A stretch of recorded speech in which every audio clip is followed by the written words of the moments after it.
기도하고 시작하겠습니다. Chúng ta cùng cầu nguyện để bắt đầu nhé.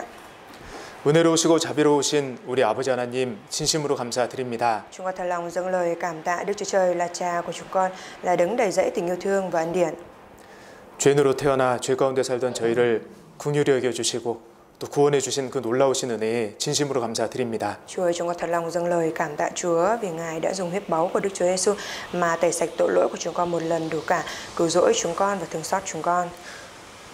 구원받은 이후에도 오늘까지 그 크신 사랑으로 참아주시고 또 받아주시고 돌봐주심을 감사드립니다. Chúng con cũng dâng lời cảm tạ Chúa vì sau khi nhận được sự cứu rỗi cho đến bây giờ Ngài cũng luôn chịu đựng chúng con, nhịn nhục, chăm sóc và giúp đỡ cho chúng con.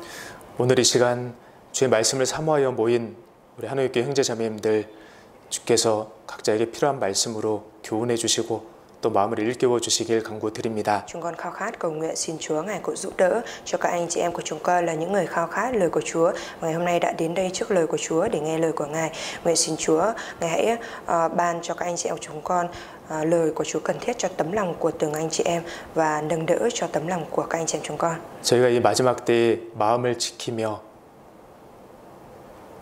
저희 삶을 오직 주님께만 드릴 수 있도록 더욱 도와주시옵소서. Xin Chúa Ngài giúp đỡ chúng con hơn nữa để khi sống trong cái thời kỳ cuối cùng này, chúng con sẽ có thể giữ vững được tấm lòng của mình và dâng đời sống của mình lên cho Chúa hơn nữa. 신앙생활 가운데 어려움을 겪고 있는 분들이 있다면 주께서 더욱 붙들어 주시고 주께서 더욱 위로해 주시길 기도드립니다. Và những anh chị em nào mà đang gặp phải khó khăn trong lúc thực hiện đời sống đức tin thì nguyện xin Chúa Ngài nâng đỡ tấm lòng của các anh chị em đó và an ủi cho các anh chị em. 아무쪼록 저희 모두가 주님께 귀히 쓰임 받다가 주님 배울 수 있도록 제 삶을 다스려 주시옵소서. Nguyện xin Chúa Ngài cai trị cuộc sống, đời sống của chúng con để chúng con có thể được gặp Chúa trong khi đang được Chúa sử dụng. 전도의 문을 계속해서 열어주심에 감사드립니다. Chúng con cảm tạ Chúa vì Ngài đã liên tục mở cánh cửa truyền giảng cho chúng con. 주께서 앞서 행해 주시고 도와주셔서 더 많은 분들이 이 복음을 듣고 주님께 돌아올 수 있도록 도와주시옵소서. Nguyện xin Chúa Ngài đi trước và làm công việc của Ngài và giúp đỡ để thông qua chúng con mà sẽ có thể dẫn dắt được nhiều người hơn nữa, nhiều linh hồn hơn nữa nhận được sự cứu rỗi và trở về với Chúa. 그 일을 위해 제가 더욱 마음을 모으고 힘쓸 수 있도록 도와주시옵소서. Nguyện xin Chúa Ngài cũng giúp đỡ để cho chúng con có thể đồng lòng và gắng sức hơn nữa trong công việc đó. 오늘 이 말씀 시간도 주님께서 주관하여 주시고 또 도와주시길 간구드립니다. Chúng con khao khát cầu nguyện xin Chúa Ngài cũng hãy chủ quản thì giờ giáo giảng lời của Chúa ngày hôm nay và giúp đỡ chúng con. 고마우신 예수님 이름으로 기도드렸습니다. Chúng con thành tâm cầu nguyện nhân danh Đức Chúa Giêsu Christ. Amen. 예, 구약 성경 창세기 3장입니다. Chúng ta mở sách Kinh Thánh Cựu Ước, sách Sáng Thế Ký đoạn 3.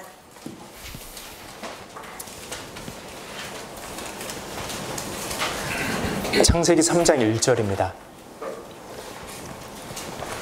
Sáng Thế Ký đoạn 3 câu 1 ạ.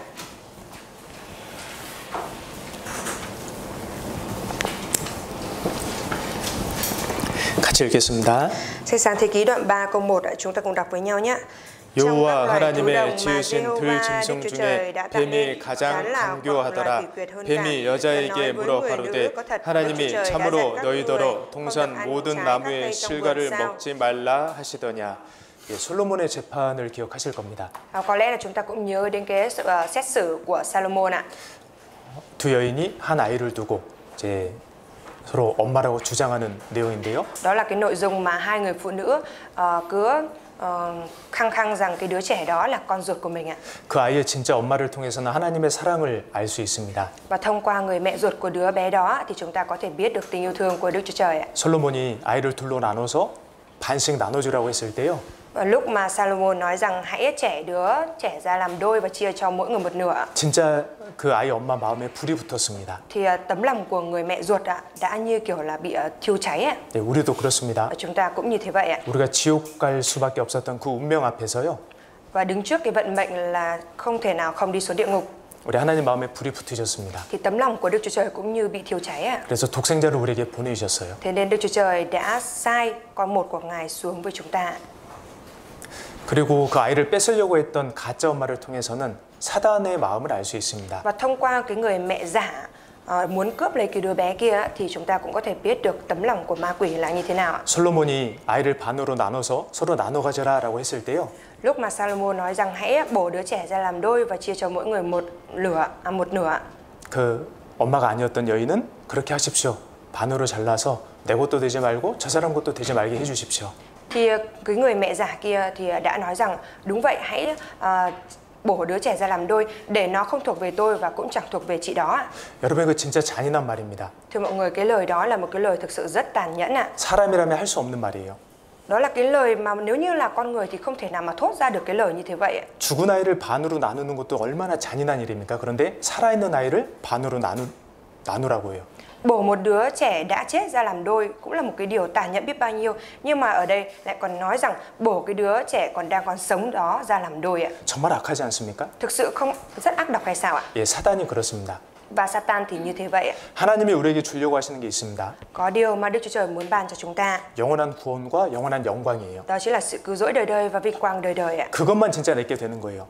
Và chỉ có cái đó mới trở thành cái thực sự của mình ạ. 이 세상에서 내가 가지고 있는 것들은요, 잠깐 내게 맡겨진 Tất 것들입니다. cả những cái thứ mình sở hữu ở trên đời này chỉ là những cái thứ tạm thời Chúa giao phó cho chúng ta mà thôi ạ. 이 세상에는 영원한 내 것은 없어요. Ở trên đời này không có cái thứ gì là mãi mãi của mình ạ. 하나님께서 하나님의 사랑의 짝인 우리에게 주시려고 하시는 것은요, 영원한 구원과 영원한 영광이에요.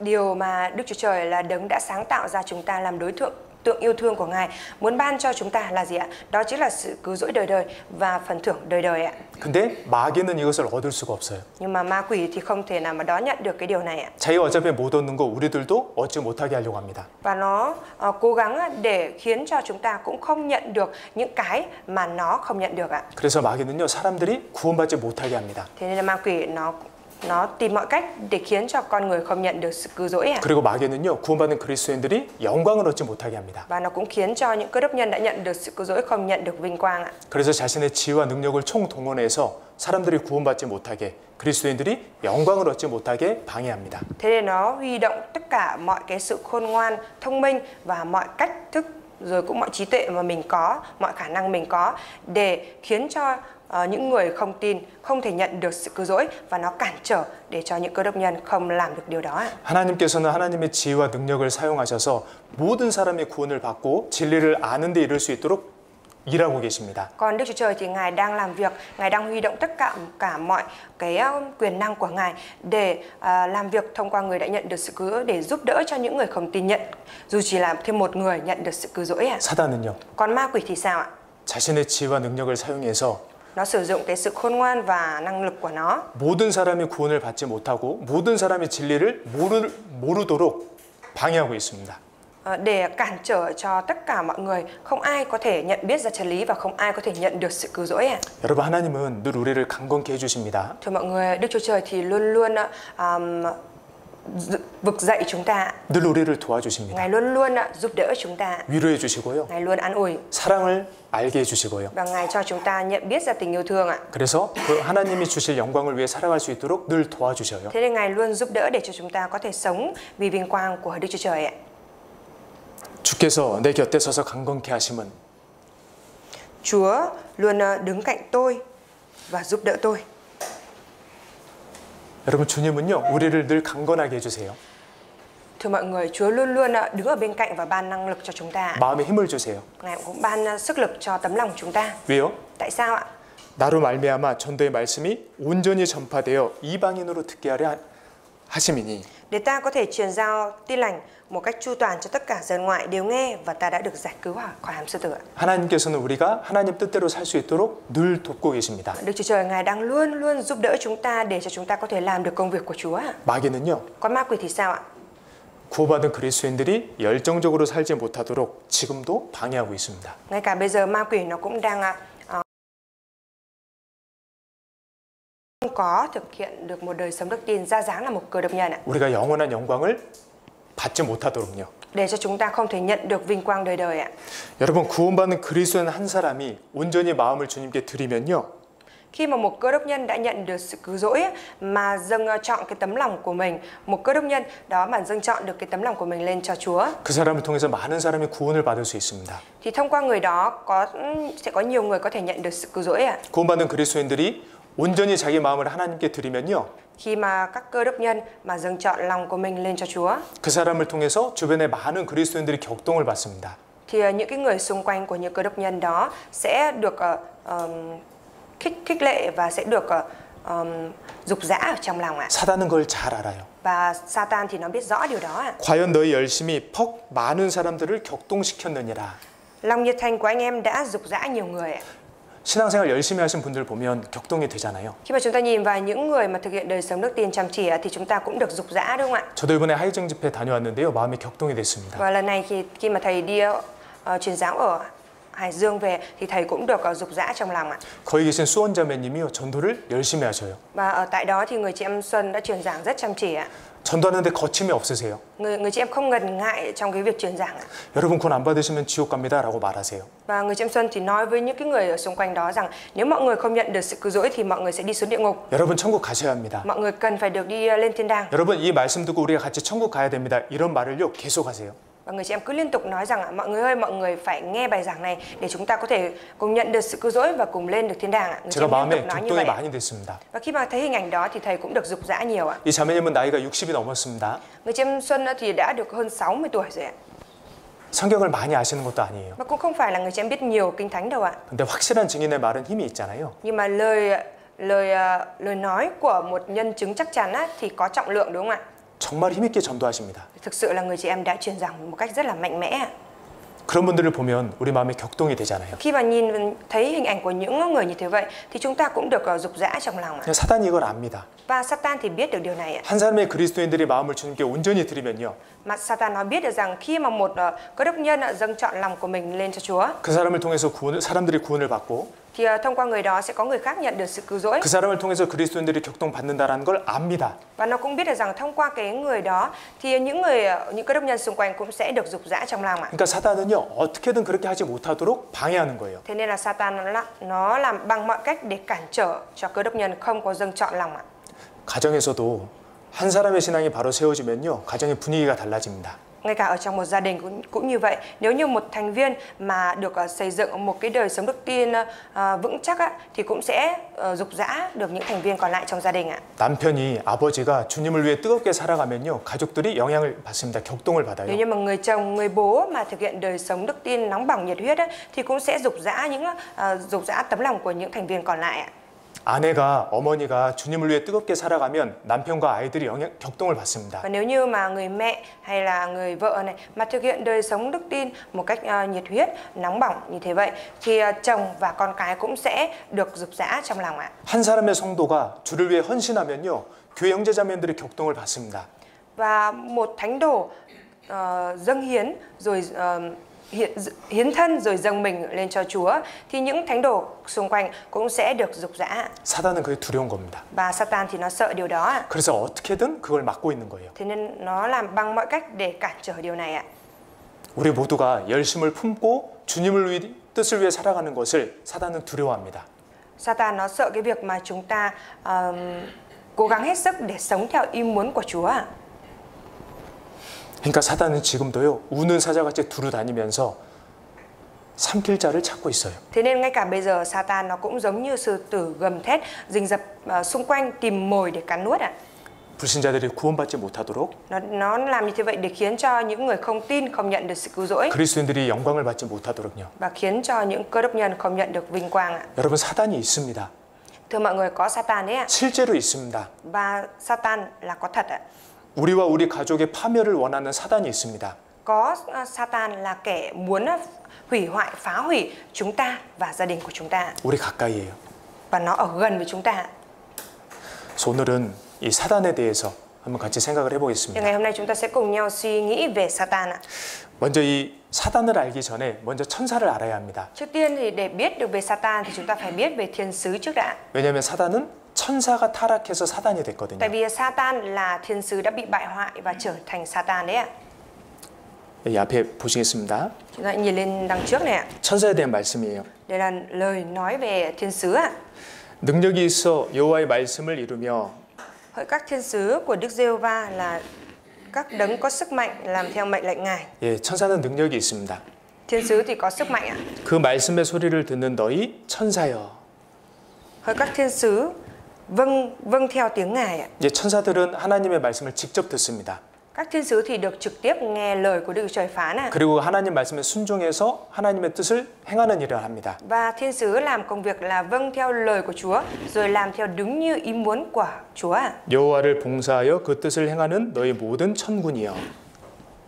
Hỡi các cả thiên binh của Đức Giê-hô-va là đầy tớ Ngài, làm theo ý muốn Ngài ạ.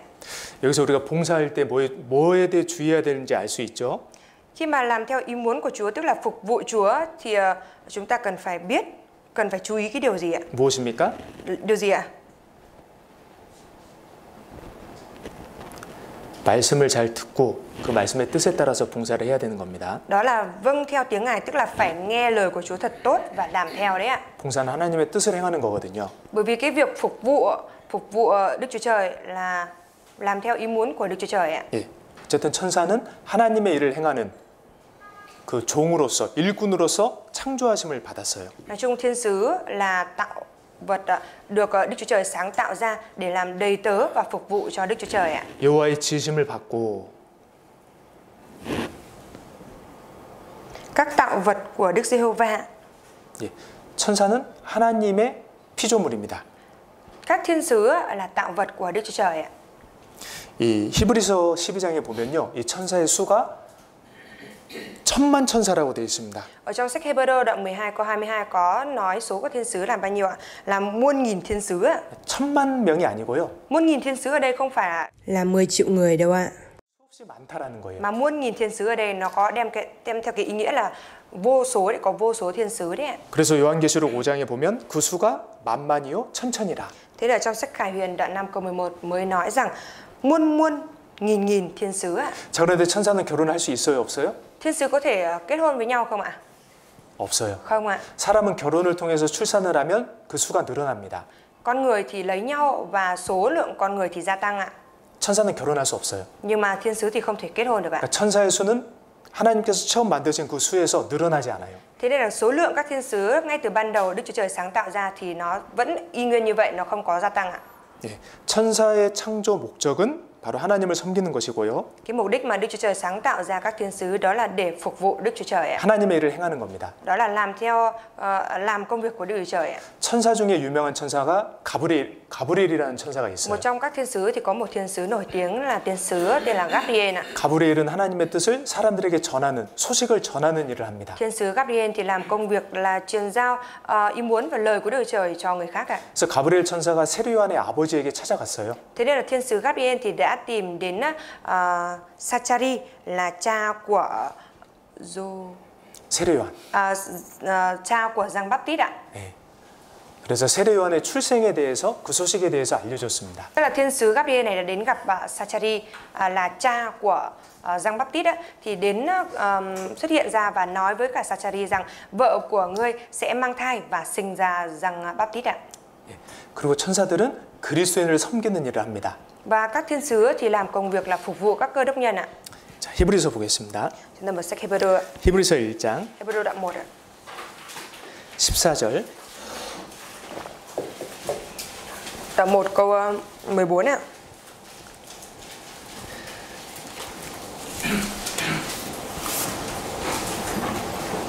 같이 읽겠습니다. 히브리서 1장 14절입니다. Sách Hebrew đoạn 1 câu 14 ạ, chúng ta cùng đọc ạ.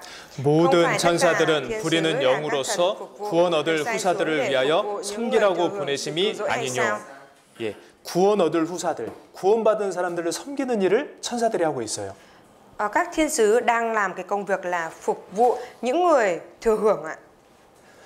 그러니까 하나님께서도 우리를 보호해 주시고 하나님께서 천사를 통해서도 우리를 보호해 주고 계셔요. Tức là Đức Chúa Trời Ngài cũng đang bảo vệ chúng ta và Ngài cũng đang bảo vệ chúng ta thông qua các thiên sứ đấy ạ. 근데 그 천사의 수가 우리를 보호해 주고 있는 수호 천사의 수가 한 명은 아닌 것 같아요. Nhưng mà có vẻ như là cái số lượng các thiên sứ đang bảo vệ xung quanh chúng ta thì không phải là một người đâu ạ. 여기 앞에 같이 읽겠습니다. cùng đọc cái câu bên trên này ạ. 삼가 이 소자 중에 하나도 업신여기지 말라. 너에게 말하노니 저희 천사들이 하늘에서 하늘에 계신 내 아버지의 얼굴을 항상 배옵느니라. 여기 보시면 저희 천사들이라고 했습니다. Ở trong cái câu này thì có nói là các thiên sứ của chúng ạ. 들이라고 하는 것은 2명 이상이잖아요. Các thì có nghĩa là phải hơn 2 người trở lên đúng không ạ? 여기서 저희는 이 소자 중 하나. Chúng ở đây là một trong những đứa trẻ. 예, 구원받은 성도 1명. Tức là một thánh đồ đã nhận được sự cứu rỗi. 예. 2명 이상의 천사들이 그리스도인들을 지금도 보호하고 있습니다. Tức là có những 2 thiên sứ trở lên ạ. Hiện bây giờ cũng đang bảo vệ Cơ đốc nhân đấy ạ. 유명 인사들에게는 경호원이 붙잖아요. Thường thì những cái nhân vật nổi tiếng sẽ luôn có vệ sĩ bên cạnh đúng không ạ? 우주에서 진짜 유명한 사람이 그리스도인이거든요. Và người mà nổi tiếng nhất ở trên thế giới này đó chính là Cơ đốc nhân ạ. 그리스도인들은 하나님의 자녀들입니다. Bởi vì Cơ đốc nhân là con cái của Đức Chúa Trời ạ. 하나님의 아심받은 사람들입니다. Và là những người mà được Đức Chúa Trời biết đến ạ.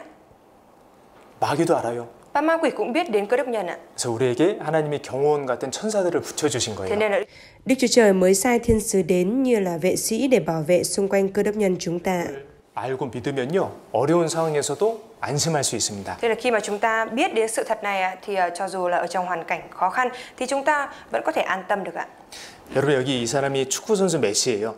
Thưa mọi người, đây chính là cái cầu thủ bóng đá Messi đấy ạ. 여기 옆에 있는 사람이 이 메시의 경호원입니다. Và cái người bên cạnh này chính là vệ sĩ của cầu thủ này ạ. 무섭게 생겼죠? Trông hơi sợ đúng không ạ? 예. 이 사람이 얼마나 능력이 있냐면요. Và cái người này thì có cái năng lực như thế nào ạ? 한번 봐보세요. Chúng ta cùng xem nhé. 축구장에 Tại sân đá bóng 관중이 메시에게 달려드니까요, 이 경호원이 그걸 보고 엄청나게 빨리 뛰어갑니다. thì khi mà thấy khán giả chạy đến chỗ của Messi thì vệ sĩ này đã lao tới rất là nhanh ạ. 예, 메시를 보호하려고요. để bảo vệ Messi 갑자기 ạ. 한 남자가 축구장을 대각선으로 손나게 맞은편에서 메시에게 달리는 홈을 조작하기 위해서 이 남자는 45번의 메시의 공격을 계속되고 있다. 메시가 다리를 걷는 것 세계 것들과 이어의 엄청난 관심을 받기 때문에 우리 안전을 보장하는 여기 이런 생각을 공항이나 공장 쪽에서 항상 메시가 이 사이에서 맡고 있습니다. 최근에 이해 주신 MMA 검술과 판단의 상황에서 메시를 안전하게 지킬 수 있는 능력을 가지고 있다고 합니다. 힘세죠? Rất là khỏe đúng không ạ? 그럼 메시의 경호원 힘이 셀까요? 우리를 보호해주고 있는 천사들의 힘이 더 셀까요? Nhưng mà cái vệ sĩ ở bên cạnh Messi là khỏe hơn hay là thiên sứ bảo vệ xung quanh chúng ta là khỏe hơn ạ? 열왕기하 19장에 보면요. Ở trong sách các vua 2 đoạn 19장에 19 ạ. 한 천사가 18만 5천 명을 죽인 이야기가 나옵니다. Thì có xuất hiện một cái câu chuyện là một thiên sứ mà đã giết chết 185.000 quân sĩ đấy ạ. 몇 명이요? Bao nhiêu người ạ? 18만 5천 명이요. 185.000 quân sĩ đấy ạ. 여러분 이 사람이 18만 5천 명이랑 싸워서 이길 수 있을까요? Thưa mọi 없을까요? người, một cái người này có thể nào mà đấu được với 185.000 quân sĩ không ạ? 아무리 힘써도 못 이깁니다. Cho dù có khỏe đến đâu, mạnh đến đâu chăng nữa thì cũng không thể nào mà thắng được ạ. 한 천사가 18만 5천 명을 한 번에 죽였어요. Tức là dù chỉ là một thiên sứ thôi, nhưng mà một lần mà đã có thể giết chết 185.000 quân sĩ rồi đấy ạ. 네, 그러니까 우리 그리스도인들은요, 그 어떤 상황에서도 담대할 수 있어요. Và cơ đốc nhân chúng ta cũng vậy, dù trong bất cứ hoàn cảnh nào chúng ta vẫn có thể tự tin được ạ. 하나님의 보호하심을 받고 있습니다. Bởi vì chúng ta đang nhận được sự bảo vệ của Đức Chúa 하나님께서 Trời. 천사들을 통해서 우리를 보호해주고 Và 계십니다. Đức Chúa Trời Ngài cũng đang bảo vệ chúng ta thông qua các thiên sứ ạ. 시편 34편입니다. Chúng ta mở sách Thi Thiên đoạn 34 ạ. 7절. Thi Thiên đoạn 34 câu 7 ạ.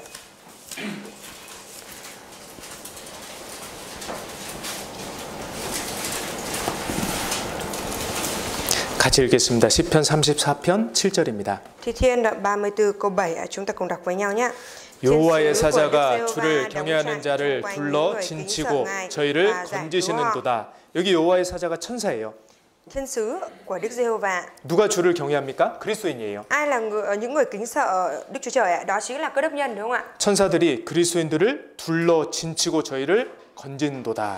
Các thiên sứ đóng trại chung quanh những người kính sợ Ngài và giải cứu họ ạ. 그 열왕기하 6장에 보면요. Ở trong sách Các vua 2 đoạn 6 아람 군대가 엘리사를 잡으려고 왔을 때가 있었어요. thì có một cái thời điểm là quân Aram đã tìm đến để bắt nhà tiên tri Elise ạ. 그때 엘리세의 종은 두려워 떨었습니다. Và lúc đó thì các đầy tớ của Elise thì đã run sợ ạ. 근데 엘리사의 기도로 Nhưng mà nhờ sự cầu nguyện của Elise 그 믿음의 눈으로 보니까요, 불병거들이 엘리사를 보호하고 있었어요. mà bằng con mắt của đức tin thì đã thấy được rằng có ngựa lửa và binh lửa đang bao vây xung quanh để bảo vệ Elise ạ. 그래서 천사는 하나님을 섬기는 일을 하는 동시에 그리스도인들을 섬기는 일을 하고 있습니다. Thế là các thiên sứ thì đang làm công việc là vừa phục vụ Đức Chúa Trời và đồng thời cũng phục vụ và bảo vệ các cơ đốc nhân nữa ạ. 그리고 우리가 무슨 일을 하는지 어떻게 살고 있는지 하나님께 매일 보고를 하고 있어요. Rồi mỗi ngày thì các thiên sứ đều đang báo cáo lại với Đức Chúa Trời về việc mà chúng ta đang sống như thế nào và làm gì ạ. 그리고 이제 우리가 죽으면 Và sau khi mà chúng ta chết ạ, 우리가 천사들의 손에 받들려서 천국으로 들어갑니다. thì lúc mà chúng ta chết đó thì các thiên sứ sẽ đỡ chúng ta và đưa chúng ta trở về với Đức Chúa Trời ạ. 천국은 초인길이잖아요. 우리가 가본 적이 없잖아요. Thiên đàng là nơi mà chúng ta chưa bao giờ đi lên đúng không ạ? 그 누가복음 16장에 거지 나사로가 죽었을 때요. Ở trong sách Luca đoạn 19, 16장에 đoạn 16 thì lúc mà kẻ ăn xin tên là Lazarơ đã chết ạ. 죽었을 때에 천사들이 나사로를 데리고 아브라함의 품으로 이끌어갔습니다. Lúc mà người nghèo, người ăn xin Lazarơ này chết ấy, thì các thiên sứ đã đặt vào lòng của Abraham ạ. 네. 아무튼 정리를 하자면 천사의 수는 많습니다. Nói chung là số lượng các thiên sứ thì nhiều ạ. 그리고 천사들은 하나님을 섬기는 일, 그리고 성도들을 섬기는 일을 하고 있습니다. Và các thiên sứ thì đang làm cái công việc là phục vụ Đức Chúa Trời và phục vụ các cơ đốc nhân ạ. 자, 그런데 그 천사들 중에 한 천사가 교만해져서 하나님을 대적했어요. Tuy nhiên trong số các thiên sứ đó thì đã có một thiên sứ trở nên kiêu ngạo và đã chống nghịch lại Đức Chúa Trời ạ. 그 천사가 바로 타락한 천사, 사단, 루시퍼입니다. Thiên sứ đó chính là thiên sứ bại hoại là Satan, chính là Lucifer. 이사야 14장을 보겠습니다. Chúng ta mở sách Ê-sai đoạn 14 12절. câu 12.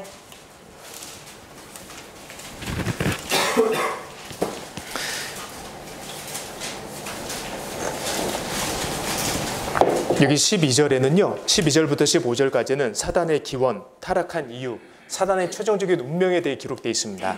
Ở trong sách Ê-sai đoạn 14 từ câu 12 đến câu 15 này có ghi chép cái công nguyên, tức là cái khởi kỷ nguyên của Satan. Tại sao thiên sứ lại bị bại hoại rồi trở thành Satan như thế vậy ạ? 최종적인 운명까지. Rồi có luôn cả cái vận mệnh cuối cùng của Satan nữa. 12절에요. Ở trong câu 12 ạ. 너 아침의 아들 계명성이여. Hỡi sao mai con trai của dạng đông. 예, 영어 성경에는 루시퍼라고 기록되어 있습니다. Ở trong sách Kinh Thánh tiếng Anh thì có ghi cái từ sao mai này là Lucifer ạ. 어찌 그리 하늘에서 떨어졌으며 Sao ngươi từ trời rơi xuống ạ? 너 열국을 엎은 자여 어찌 그리 땅에 찍혔는고. Hỡi kẻ đánh bại các nước, sao ngươi bị hạ xuống đất? 원래 루시퍼는 아름답게 지어진 천사였는데요. Vốn dĩ Lucifer là thiên sứ đã được Chúa tạo ra rất là đẹp ạ. 땅에 찍혔는고 완전히 이 저주를 받은 거예요. Bị hạ xuống đất ở đây, Satan này đã hoàn toàn bị nguyền rủa. 그 이유가 13절인데요. Và lý do thì nằm ở trong câu 13. 같이 읽겠습니다. Chúng ta cùng đọc nhé. 내가 내 마음에 이르기를 내가 하늘에 올라 하나님의 묵별 위에 나의 보좌를 높이리라. 내가 북극 지폐의 산 위에 자정하리라. 가장 높은 구름에 올라 지극히 높은 자와 비기리라 하도다. 14절에 Ta sẽ lên cao hơn các đám mây, làm cho ta giống đấng rất cao. 예, 내가 내 마음에 이르기를 이런 교만한 마음을 품었다는 거예요. Chính người đã nói trong lòng rằng, tức là nó đã đem theo cái tấm lòng kiêu ngạo đấy ạ. 마음의 교만은 패망의 선봉이에요. Lòng kiêu ngạo, lòng tự cao đi trước sự suy bại ạ. 하나님이 만든 세계에서는요, 교만은 망하는 지름길입니다. Ở trong cái thế giới mà Đức Chúa Trời đã sáng tạo ra, nếu như mà kiêu ngạo thì sẽ chỉ dẫn đến hủy hoại mà thôi ạ. 겸손하신 하나님께서 창조하신 이 세계에서는 교만해지잖아요. 망하는 거예요. Ở trong cái thế giới do Đức Chúa Trời là đấng khiêm nhường này đã sáng tạo ra. Nếu như con người nếu như bất cứ tạo vật nào trở nên kiêu ngạo thì sẽ bị hủy hoại ạ. 이 루시퍼가 교만한 마음을 품었어요. Và Lucifer này thì đã mang theo cái lòng kiêu ngạo ạ. 내가 하늘에 올라 하나님의 뭇별, 성경에서 무슨 모든입니다. 모든 별 위에. Ta sẽ lên trời cao hơn các ngôi sao của Đức Chúa Trời. 성경에서 천사를 별로 말씀하신 곳이 많아요.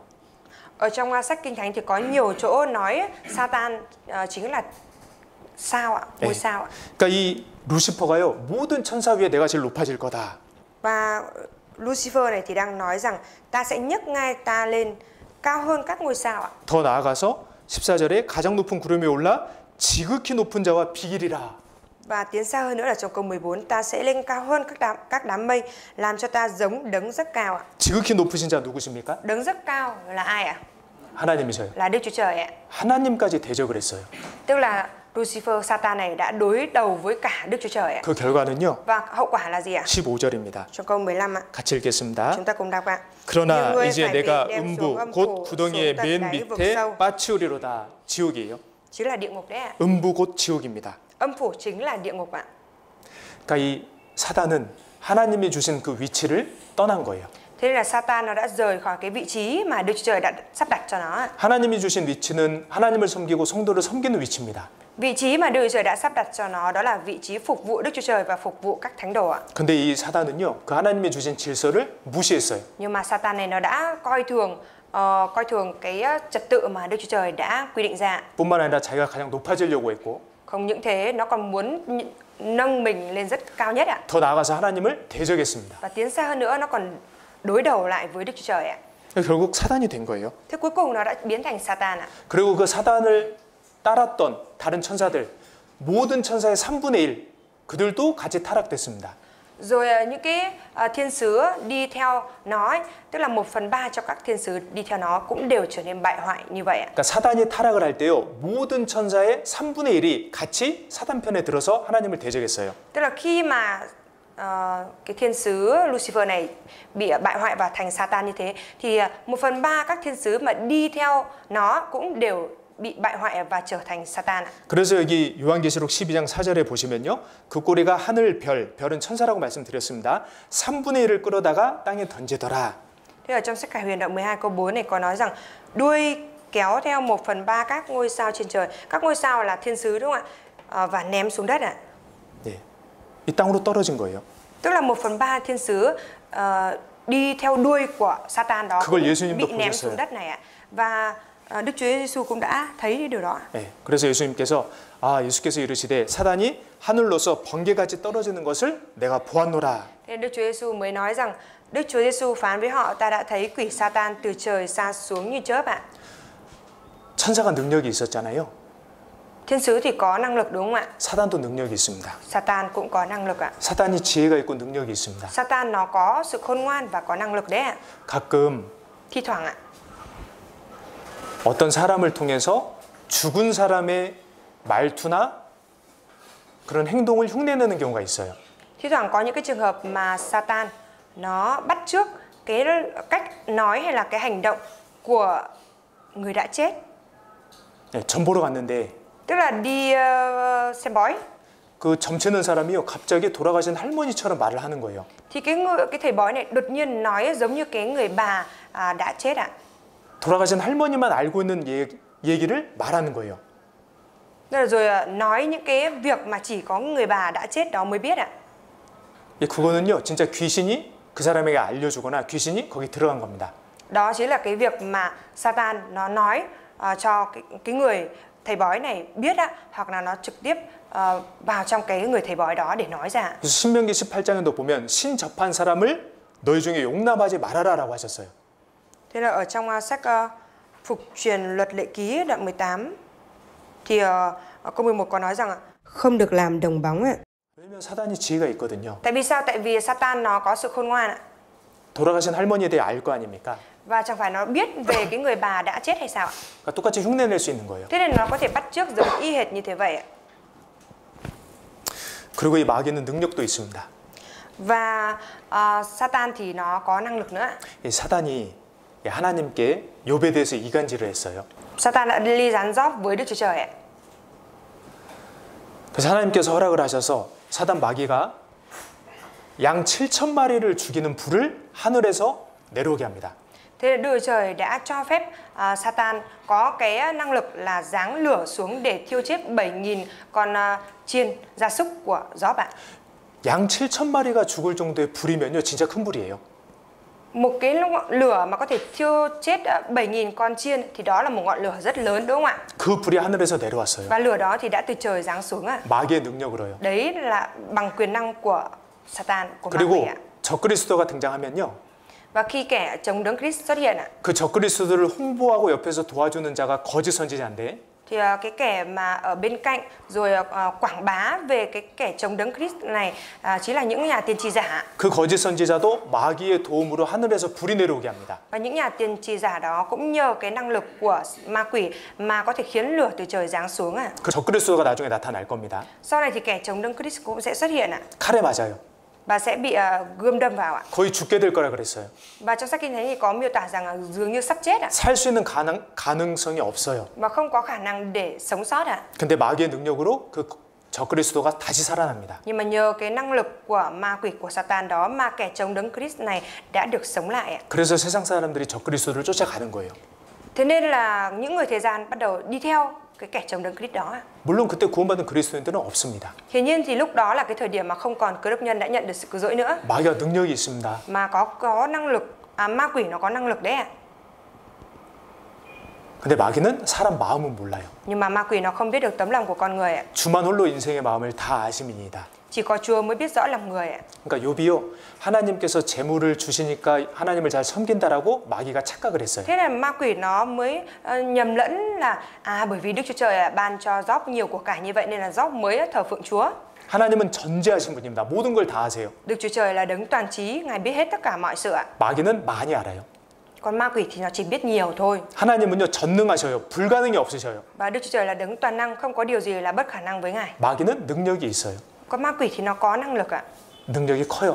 Và năng lực của nó thì lớn ạ. 하나님은 어디든지 계십니다. Và Đức Chúa Trời thì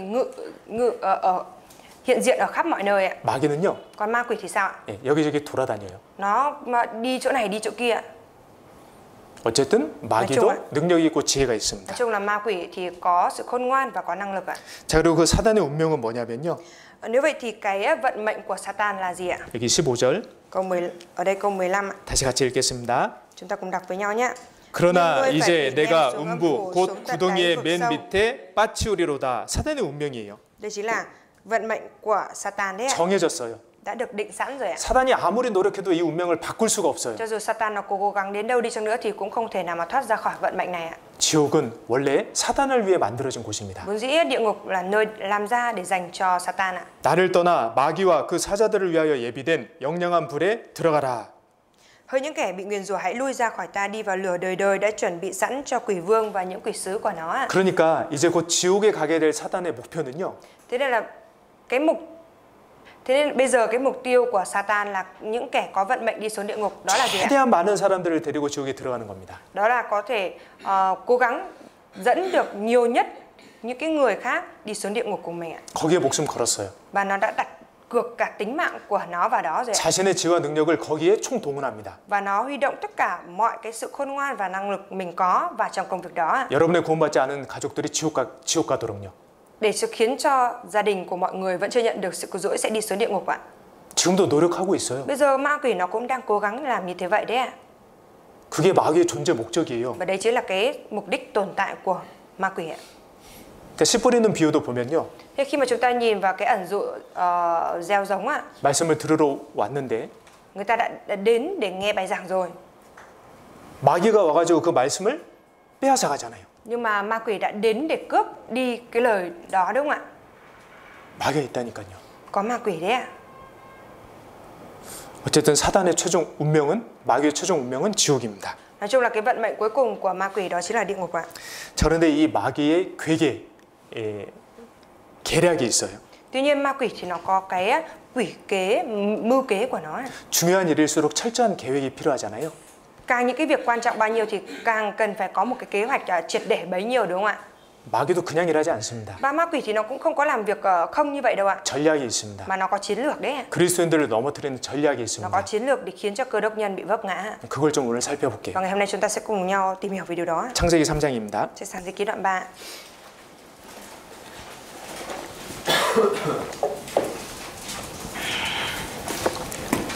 (1절) Sáng Thế Ký đoạn 3 câu 1 ạ.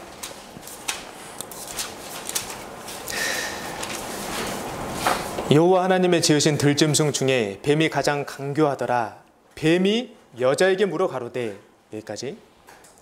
Trong các loài thú đồng mà Jehovah Đức Chúa Trời đã tạo nên, rắn là loài quỷ quyệt hơn cả. Rắn nói với người nữ ạ. 이때 뱀의 모습은 지금의 뱀의 모습이 아닙니다.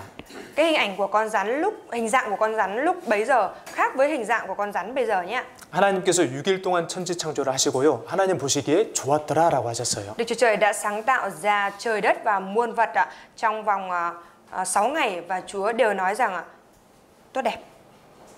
Thật tốt đẹp ạ. 하나님이 보시기에. Đời trời thấy là tốt đẹp ạ. 그리고 이때는 뱀이 말을 할 때입니다. Và lúc đó là cái thời điểm mà rắn biết nói ạ. 그리고 뱀이 흉측한 모습이 아닐 때예요. Và lúc đó thì rắn không phải là cái hình ảnh hung dữ ạ, dữ tợn ạ. 만약에 뱀이 흉측한 지금의 같은 모습으로 하와에게 와서 말을 걸었다면요. Giả sử nếu như mà rắn xuất hiện với Eva với cái hình ảnh hung dữ và ghê tởm như bây giờ thì sao ạ? 하와가 그 말을 안 받아줬을 거예요. 도망갔을 겁니다. Thì khi mà rắn nói như thế thì chắc chắn là Eva sẽ không có nghe cái lời đó mà sẽ bỏ chạy, đúng không ạ? 그러니까 사단이 뱀의 모습으로 하와에게 찾아왔어요.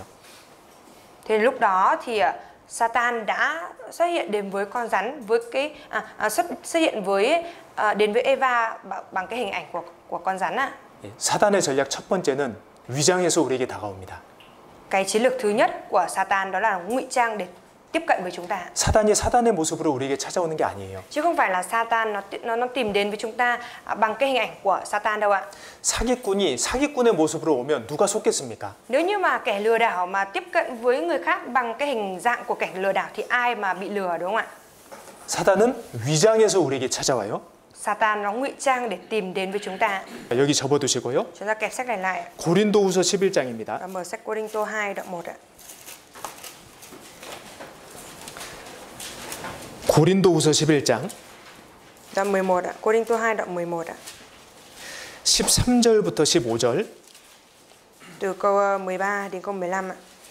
자, 여기 공통적으로 등장하는 단어가 있어요. Ở đây thì có xuất hiện cái từ chung ạ. 네, 한번 같이 읽으면서 찾아보시길 바랍니다. Cái từ giống nhau ấy thì mọi người từ đồng nghĩa ấy, mọi người cùng đọc và thực tìm nhé. 13절부터 15절까지 같이 Từ câu 13 읽겠습니다. đến câu 15 ạ, chúng ta cùng đọc nhé. 저런 사람들은 거짓 사도요 괴울의 역군이니 자기를 그리스도의 사도로 가장하는 자들이니라. 이것이 이상한 일이 아니라 사단도 자기를 광명의 천사로 가장하나니 그러므로 사단의 일꾼들도 자기를 의의 일꾼으로 가장하는 것이 또한 큰 일이 아니라 저희의 결국은 그 행위대로 되리라. 자, 어떤 단어가 공통적으로 등장했습니까? Cái từ vựng gì đã liên tục được lặp đi lặp lại vậy ạ? 가장이요. Từ giả mạo ạ, mạo ạ. 사단이 가장 크게 역사하시는 곳이 어딜까요? 기독교입니다. Cái nơi mà ma quỷ nó làm việc mạnh nhất, lớn nhất ở đâu ạ? Đó chính là ở Cơ đốc giáo ạ. 네, 자기를 그리스도의 사도로 가장하는 자들. Mạo làm sứ đồ của Đấng Christ ạ. 사단의 일꾼들인데 의의 일꾼으로 가장한다는 거예요. Mặc dù là sứ đồ là những người làm công cho Satan, thế nhưng mà lại làm sứ đồ của Đấng Christ ạ. 하나님의 말씀을 전하는 것 같은데 실상을 들여다보면 아닙니다. Trông có vẻ như là đang truyền giao lời của Đức Chúa Trời đấy, nhưng mà thực tế khi mà tìm hiểu thì thấy là không phải như thế ạ. 그 사람들을 이용해서 돈을 뺏고요. Chúng lợi dụng con người để lừa tiền này. 심지어 성을 착취하는 경우도 있어요. Thậm chí là có những cái trường hợp còn cưỡng hiếp ạ. 네. 그게 어떻게 의의 일꾼입니까?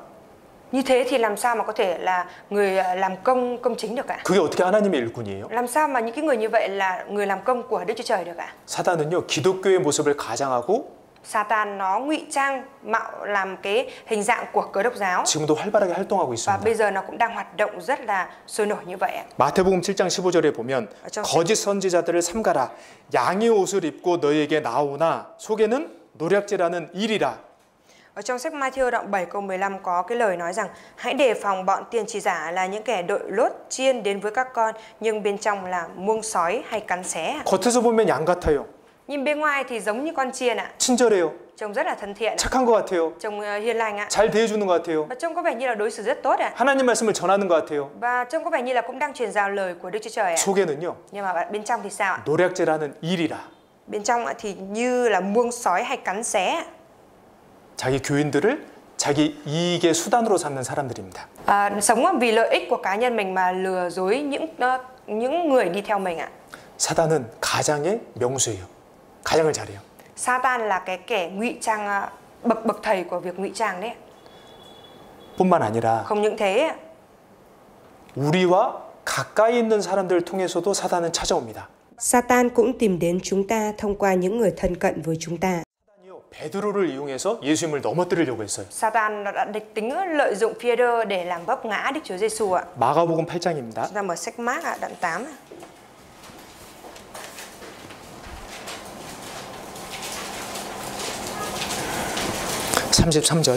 Sách Mác đoạn 8 câu 33.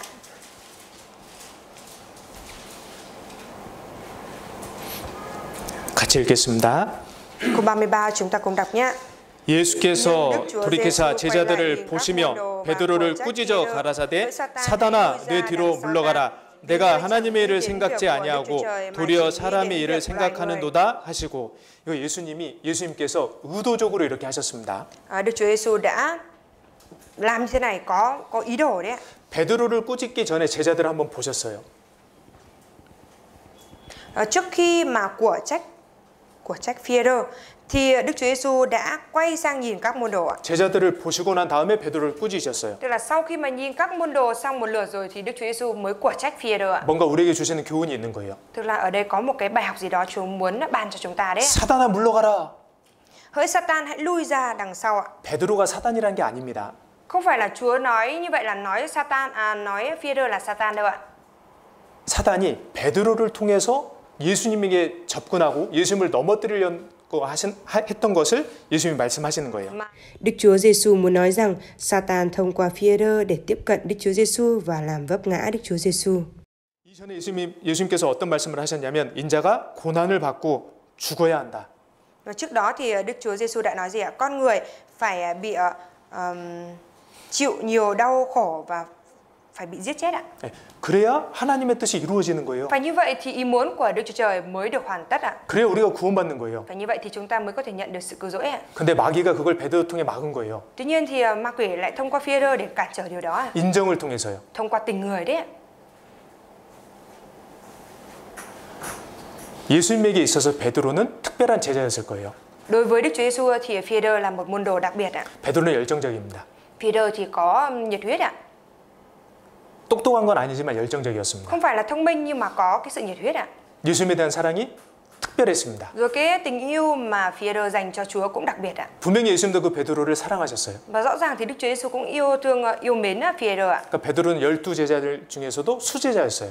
Và Phi-e-rơ cũng là môn đồ ưu tú trong số 12 môn đồ ạ. 그러니까 마귀가 그걸 잘 압니다. Và ma quỷ nó cũng biết rõ điều đó ạ. 그러니까 베드로의 그 말을 통해서 예수님의 마음을 흔든 거예요. Thế nên là ma quỷ nó thông qua Phi-e-rơ để nói ra những cái lời đó để khiến cho Đức Chúa Giêsu bị lay động ạ. 예수님께서 십자가에 달리시지 못하게 해요. Để cho Đức Chúa Giêsu không có bị đóng đinh và chết trên thập tự giá. 인정이라고 하는 것이 진짜 무서운 겁니다. Cái tình người là một cái thực sự rất là đáng sợ. 세상을 살아가는데 인정은요 윤활유 같은 역할을 해줍니다. Tình người đóng vai trò như là chất xúc tác khi sống trong thế gian này ạ. 그런데 신앙생활에 있어서는 인정이 독이 될 수도 있어요. Tuy nhiên ở trong đời sống đức tin thì cái tình người nó có thể trở thành độc đấy. 마귀가 그걸 잘 사용합니다. Thành thuốc độc đấy và ma quỷ nó sẽ sử dụng tốt cái điều đó. 마귀가 아담에게 직접 접근한 게 아니에요. Không phải là ma quỷ nó trực tiếp tiếp cận Adam đâu ạ. 하와를 먼저 공략을 했고요. Mà nó đã tiếp cận và lừa Eva trước. 예. 그리고 그 하와와 아담의 인정을 활용해서 아담까지 넘어뜨렸습니다. Rồi sau đó nó lợi dụng cái tình người giữa Eva và Adam để làm vấp ngã Adam ạ. 마귀는 우리 가까이 있는 사람들을 통해서도 우리에게 찾아옵니다. Và ma quỷ nó cũng sẽ tiếp cận tìm đến với chúng ta thông qua những cái người mà gần gũi với chúng ta đấy ạ. 아무리 친한 사람일지라도 Cho dù là một cái người thân với mình đến đâu đi chăng nữa. 그 말이 하나님의 뜻이 아니면요, 우리는 단호하게 선을 그어야 합니다. Nhưng mà nếu như cái lời mà người đó nói ra mà không phải là ý muốn của Đức Chúa Trời thì chúng ta cần phải rạch ròi ra rõ ràng ạ. 어떤 그리스도인들에게는요, 친한 친구들을 통해서도 마귀가 역사해요. Có cơ đốc nhân ở đó còn bị ma quỷ nó làm việc thông qua cái người bạn thân với mình đấy ạ. 그 친구들이 마음을 붙잡아요. Cứ giữ chặt cái tấm lòng của người bạn đó ạ. 교제 못 가게 해요. Để khiến cho cơ đốc nhân này không đến thông công được ạ. 교제에 빠지고 친구들과 모임을 하는 경우도 있습니다. Có những cái trường hợp mà bỏ nhóm học rồi để đi tụ tập với bạn bè. 이미 사단에게 붙잡힌 거예요. Đấy là đã bị Satan bắt giữ rồi đấy ạ. 사단은요, 부부 사이에서도요, 사소한 걸 가지고 이렇게 싸우도록 충동질을 합니다. Và Satan nó cũng làm cái công việc là kích động rồi xúi giục giữa vợ chồng với nhau để khiến cho vợ chồng xảy ra cái mâu thuẫn bởi vì những cái vấn đề nhỏ nhặt ạ. 참지 마. Đừng có nhịn làm gì. 너도 화내. Mày cũng hãy nổi cáu đi. 그래서 부부끼리 싸우게 충동질을 해요. Thế là nó khiến cho vợ chồng bị xung đột mâu thuẫn với nhau như vậy. 여러분, 부부끼리 싸워서 뭐가 좋겠습니까? Thì mọi người vợ chồng mà cãi nhau thì nó có tác dụng gì đâu ạ? 좋을 게 하나도 없어요. Không có tốt gì hết ạ. 그리고 마귀는 형제 자매님들을 통해서도 우리에게 역사합니다. Và ma quỷ nó cũng làm việc thông qua các anh chị em đấy ạ. 여러분, 마귀의 또 다른 이름이요, 이간하는 자예요. Và cái tên khác, cái danh khác của ma quỷ là gì ạ? Đó là kẻ ly gián. 하나님과 사람 사이를 이간하고요. Ly gián giữa con người với Đức Chúa Trời. 사람들과 사람 사이를 이간질합니다. Rồi ly gián con người với con người. 여러분, 우리가 형제 자매님들을 험담할 때는요, 그때는 마귀에게 쓰임 받고 있는 거예요. Thôi mọi người, khi mà chúng ta nói xấu các anh chị em thì lúc đó là chúng ta đang bị ma quỷ sử dụng đấy. 우리가 하나님께 쓰임 받아야 되잖아요. Chẳng phải là chúng ta cần phải nhận được sự sử dụng từ Đức Chúa Trời hay sao? 형제 자매들을 험담하는 것은요, 마귀에게 쓰임 받고 있는 거예요. Việc mà chúng ta đang đi nói xấu các anh chị em thì đó là đang bị ma quỷ sử dụng đấy. 수군수군하는 거 지옥갈제입니다. Cái việc mà nói xấu cũng là cái tội đi xuống địa ngục đấy. 마귀가 나에게 그 형제 자매를 통해서 찾아온 거예요. Ma quỷ nó tìm đến mình thông qua người anh chị em đó. 여러분, 그때 단호하게 선을 그으셔야 됩니다. Và lúc đó thì chúng ta cần phải quyết đoán, rạch ròi rõ ràng ra. 그런 얘기 하지 말자고. Đừng có nói như vậy, đừng có nói chuyện đó nữa. 아니, 우리 더 좋은 얘기할 시간, 더 좋은 얘기할 것도 많은데 왜 그런 얘기 하냐고. 그런 얘기 하지 맙시다. 얘기하셔야 돼요. Chúng ta có nhiều cái chuyện tốt hơn để nói chuyện với nhau mà tại sao cứ nói cái chuyện đó làm gì? Đừng có nói chuyện đó nữa. 마귀가 우리의 하나됨을 깨고 있다니까요. Ma quỷ nó đang 하나됨을 깨고 있어요. ma quỷ nó đang làm rạn nứt cái sự hiệp nhất của chúng ta đấy. 네, 그래서 마귀는 위장해서 우리에게 다가옵니다. Thế là ma quỷ nó ngụy trang để đến với chúng ta. 그리고 마귀는요, 서서히 접근을 해요. Và ma quỷ thì nó tiếp cận một cách rất là Tiếp cận từ từ ạ. 창세기 3장 보겠습니다. Chúng ta mở sách Sang Thế Ký đoạn 3. 3장 1절에 Sách Sang Thế Ký đoạn 3 câu 1 ạ. Sang Thế Ký đoạn 3 câu 1. 여호와 하나님의 지으신 들짐승 중에 뱀이 가장 강교하더라. 뱀이 여자에게 물어가로되. Trong các loài thú đồng mà Giê-hô-va Đức Chúa Trời đã tạo nên, rắn là loài quỷ quyệt hơn cả. Rắn nói với người nữ. 뱀이 하와에게 물었어요. Rắn đã nói hỏi người nữ ạ. 선악과 먹어라고 한 게 아니에요. Chứ không phải là ra lệnh cho nó là ra lệnh cho Eva là hãy ăn trái cây biết điều thiện và điều ác đi. 만약에 마귀가 하와에게 선악과 먹어 그랬으면 어떻게 됐을까요? Giả sử nếu như mà Satan nói với Eva rằng hãy ăn trái của cây biết điều thiện và điều ác đi thì Eva sẽ phản ứng như nào? 바로 거절했을 겁니다. Có lẽ là Eva đã từ chối luôn ạ. 안 돼. Không được. 근데 물어가로되. 하와에게 물어봤어요. Tuy nhiên thì rắn nói với người nữ, ở trong sách Kinh Thánh tiếng Hàn thì có nói là rắn hỏi người nữ ạ. 야, 진짜 하나님이 너희한테 통상 모든 나무의 실과를 먹지 말라고 하신 게 맞아? 진짜 그러셨어? Có thật là Đức Chúa Trời đã dặn các ngươi là không được ăn trái các cây trong vườn sao? Có thật không? 여러분, 사단은요, 우리가 눈치채질 못할 정도로 작은 것부터 우리에게 다가옵니다. Thưa mọi người, Satan nó tìm đến gần với chúng ta từ những cái việc rất nhỏ thôi để cho chúng ta không có thể tinh ý nhận ra, 이성에게 호감을 갖게 하고. khiến cho chúng ta có cái lòng hiếu kỳ với người khác giới này. 뭐 호감을 가질 수 있죠. Hiển nhiên thì cũng có thể là mang theo cái lòng hiếu kỳ với người khác giới. 근데 부추겨서 문자를 보내게 하고. Nhưng mà nó sẽ kích động xúi giục chúng ta để khiến chúng ta gửi tin nhắn cho người khác giới này. 그러다 만나서 차 한잔 하고요. Rồi sau đó gặp gỡ rồi uống một tách trà này. 그러다 술 한잔 하고요. Rồi sau đó là uống rượu. 그러다 넘어서 안 되는 선까지 넘는 겁니다. Rồi sau đó là bị sa ngã vào cái mà mình không nên bị sa ngã. 처음부터 그럴 의도는 아니었어요. Ban đầu thì nó không phải là đem theo cái ý đồ như thế, 마귀에게 완전 속은 거예요. nhưng mà đã hoàn toàn bị ma quỷ lừa dối như vậy. 처음부터 휴대폰 중독은 아니었어요. Không phải là ngay từ đầu đã bị nghiện điện thoại.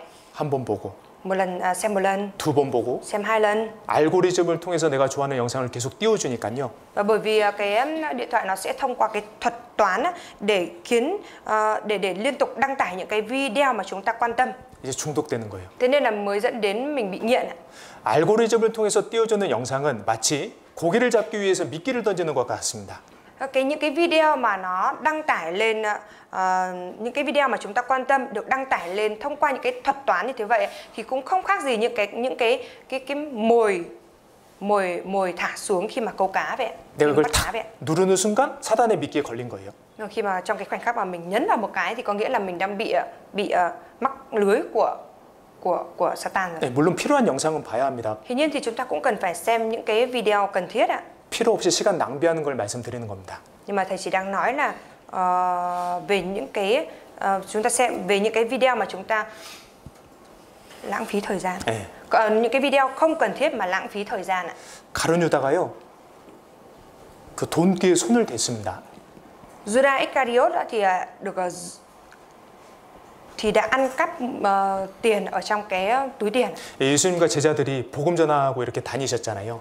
Các Đức Chúa Giêsu cùng với các môn đồ của Ngài thì đi truyền giao tin lành cùng nhau mà, đúng không ạ? 그러니까 그 예수님을 정말 사랑하고 섬기는 사람들이 이렇게 돈도 드렸던 것 같아요. 이걸로 전도하는데 이거 쓰시라고. Thế là những người mà yêu mến Đức Chúa Giêsu thì thực sự là có vẻ như là họ đã dâng tiền của mình cho Đức Chúa Giêsu và bảo Chúa là dùng cái số tiền đó để sử dụng tốt trong công việc truyền giảng ạ. 거기에 유다가 손을 한 번 댔고, Nhưng mà Judas thì một lần đã rút đi một chút này, 두 번 댔고요. rồi lần thứ hai cũng động vào 그러다가 và dần dần 결국 예수님까지 파는 사람이 됩니다. dần dần cuối cùng thì đã trở thành người bán cả Đức Chúa Giêsu đi ạ. 여러분, 마귀는 우리에게 절대 큰 죄를 부추기지 않아요. Thưa mọi người, ma quỷ nó tuyệt đối không có xúi giục chúng ta từ cái việc lớn trước đâu ạ. 교제 한번 빠져도 괜찮아. Mà bỏ một buổi nhóm cũng không sao đâu. 좀 늦어도 돼. Đi đến muộn cũng không sao đâu. 그렇게 열심히 살 필요 없어. Không cần thiết phải sống chăm chỉ như thế. 근데 그게 습관이 되고 삶이 돼버리는 거예요. Nhưng mà cái đấy nó lại trở thành thói quen rồi lại thành cuộc sống của mình luôn ạ. 그게 마귀 전략입니다. Đấy chính là chiến lược của ma quỷ đấy ạ. 그러니까 성경에서 말씀하시기를 Ở trong sách Kinh Thánh thì nói rằng 우리를 위하여 여우 곧 포도원을 허는 작은 여우를 잡으라. xin hãy bắt giúp chúng tôi những con chuồn nhỏ phá hoại vườn nho. 무슨 여우요? Con chuồn gì ạ? 작은 여우예요. Con chuồn nhỏ đấy ạ. 작은 여우가 그 포도원을 다 망칠 수 있습니다. Con chuồn nhỏ đó nó cũng có thể phá hủy cả vườn nho đấy ạ. 작은 죄가 Một tội lỗi nhỏ 한 사람의 인생을 완전히 망칠 수 있습니다. cũng có thể hủy hoại cuộc đời của cả một người đấy. 그게 마귀 전략입니다. Đấy chính là chiến lược của ma quỷ. 여러분, 우리는 작은 유혹에 작은 죄에 단호하게 대처해야 됩니다. Thì mọi người cũng vậy, mọi người cũng cần phải đoạn tuyệt dứt khoát với cái tội lỗi nhỏ. 요셉처럼요. Giống như Joseph ạ. 요셉의 주인이었던 보디발의 아내가 요셉에게 동침하자고 늘 유혹했습니다. Vợ của Potiphar là chủ của Joseph đã luôn cám dỗ Joseph ăn nằm với mình ạ. 그때 요셉이 어떻게 했습니까? Nhưng mà lúc đó Joseph đã làm gì ạ? 동침하지 아니할 뿐더러 함께 있지도 아니하니라. Không những 함께 있지도 않았어요. không ăn nằm mà còn không ở cùng luôn ạ. 아예 같이 있을 수 있는, 같이 이제 만나게 될 그런 장소 자체를 아예 피했어요. Tức là đã tránh hoàn toàn cái hoàn cảnh để không có ở cùng với vợ của Potiphar. 정말 단호하게 대처했습니다. Thực sự là đã đưa ra một cái cái cách thực sự dứt khoát như thế vậy. 도마뱀은 꼬리가 잡히면요, 자기 꼬리 잘라버립니다.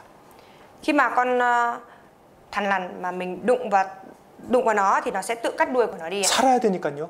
Bởi vì nó cần phải sống ạ. 꼬리 잘라버리는 거예요. Nên là tự cắt đuôi của nó đi ạ. 우리도 살아야 합니다. Và chúng ta cũng cần phải sống ạ. 살아있는 신앙생활을 해야 합니다. Chúng ta cần phải thực hiện một cái đời sống đức tin còn sống ạ. 산자답게 살아야 합니다. Và cần phải sống ra dáng là người đang sống ạ. 그러면요, Để được như vậy 작은 유혹 앞에 우리는 담대해져야 돼요. thì chúng ta cần phải dạn dĩ cắt bỏ cái con chuồn nhỏ đó ạ.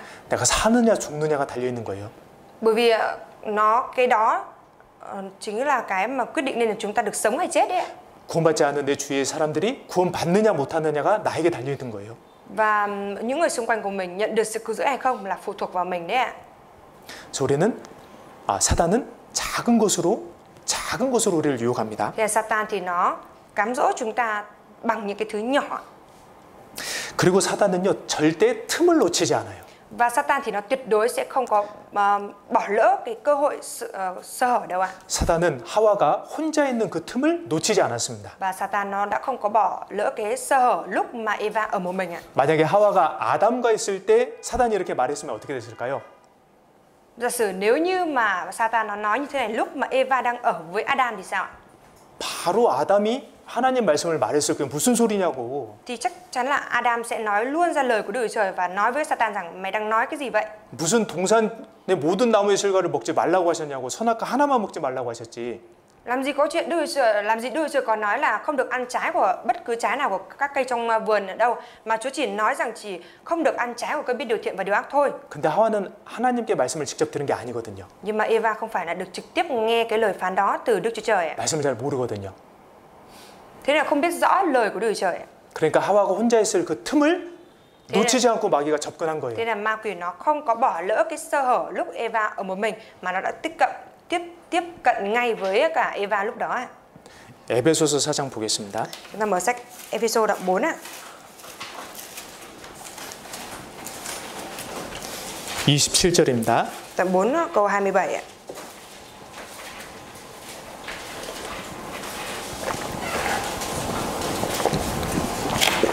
에베소서 4장 27절. Đoạn 4 câu 27 ạ. 같이 읽겠습니다. Chúng ta cùng đọc nhé. 마귀로 틈을 타지 못하게 하라. 네, 누구든지 암송할 수 있는 구절입니다. Đây là cái câu kinh thánh mà bất cứ ai cũng có thể học thuộc lòng được. 마귀로 틈을 타지 못하게 하라. Đừng tạo một cơ hội nào cho ma quỷ ạ. 왜냐하면 마귀는 틈을 타거든요. Tại vì sao? Tại vì ma quỷ nó sẽ lợi dụng những cái kẽ hở, sơ hở đấy. 우리가 혼자 있을 때요. Là khi mà chúng ta ở một mình này. 다윗이 간음죄 짓고 살인죄 짓게 된 배경에는 다윗이 왕궁에 혼자 있었기 때문에. Cái bối cảnh mà dẫn đến cái tình trạng mà David đã phạm tội tà dâm và giết chết người đó là gì? Đó là lúc mà David ở trong hoàng cung một mình đấy. 그러니까 우리는요, 모일 때 모여야 돼요. Thế chúng ta cũng đến lúc mà có nhóm họp thì chúng ta phải nhóm họp lại. 그게 우리를 지켜주는 겁니다. Và chính cái việc nhóm họp đấy sẽ gìn giữ chúng ta. 그게 우리를 세상으로부터 구별시켜주는 거예요. Và chính cái việc nhóm họp đó sẽ giúp chúng ta được tách biệt với thế gian này ạ. 세상과 죄로부터 구별될 뿐만 아니라요. Không phải là chỉ được tách biệt khỏi thế gian và khỏi tội lỗi đâu ạ. 우리가 모이면 말씀을 배우고 힘을 얻고 용기를 얻습니다. Mà khi mà chúng ta nhóm họp, chúng ta cũng được nghe lời của Chúa, cũng được đón nhận sức mạnh. 마귀로 틈타지 못하게 해야 돼요. Chúng ta cần phải thực hiện như thế vậy để cho ma quỷ nó không có lợi dụng một cơ hội nào được ạ. 여러분, 이 초식 동물들은 보통 떼를 지어 삽니다. Thường các loài động vật ăn cỏ thì nó sẽ tạo thành bầy đàn ạ. 근데 육식 동물들이 그 초식 동물을 잡아먹잖아요. Nhưng mà những cái loài dã thú như sư tử thì nó sẽ bắt những cái con động vật ăn cỏ đó để ăn thịt, đúng không ạ? 사자가 어떤 초식 동물을 공격하냐면요, 무리에서 떨어진 이탈된 그 동물을 공격합니다. Sư tử thì nó sẽ tấn công những cái con động vật ăn cỏ nào ạ? Nó sẽ tấn công những cái con nào mà rời khỏi bầy, khỏi đàn của mình ấy. 여러분, 우리도 생각을 해볼게요. Thì chúng ta cũng hãy nghĩ mà xem ạ. 내가 혼자 있을 때 Khi mà mình ở một mình, 넘어질 때가 많았습니까? 말씀 보고 기도할 때가 많았습니까? thì mình đã bị vấp ngã nhiều hơn, hay là những cái lúc mình bị vấp ngã là nhiều hơn, hay là những cái lúc mình ở một mình đó thì mình đọc sách kinh thánh rồi nghe bài giảng là nhiều hơn ạ? 모이기를 힘쓰라고 하신 이유가 있어요. Có lý do vì sao Chúa nói với chúng ta hãy chuyên tâm nhóm họp đấy ạ. 말씀 읽고 기도하고 교제하고 봉사하고 전도하라고 하신 이유가 있어요. Có cái lý do vì sao mà Chúa nói rằng chúng ta hãy nhóm họp học lời của Chúa, nghe bài giảng, đọc sách kinh thánh, thông công và truyền giảng đấy ạ. 사단에게 틈을 주지 않는 거예요. Đó là để cho ma quỷ nó không có lợi dụng một cái sơ hở nào được ạ. 사단은 틈을 노립니다. Ma quỷ thì nó lợi dụng cái cơ hội, lợi dụng cái sơ hở đấy. 그리고 사단은요, 약점을 한번 잡으면 결국 그걸 놓치지 않아요. Và một khi ma quỷ nó bắt thóp được cái điểm yếu của mình rồi thì nó sẽ tuyệt đối không có bỏ lỡ ạ. 창세기 3장에 Sang giấy ký đoạn 3.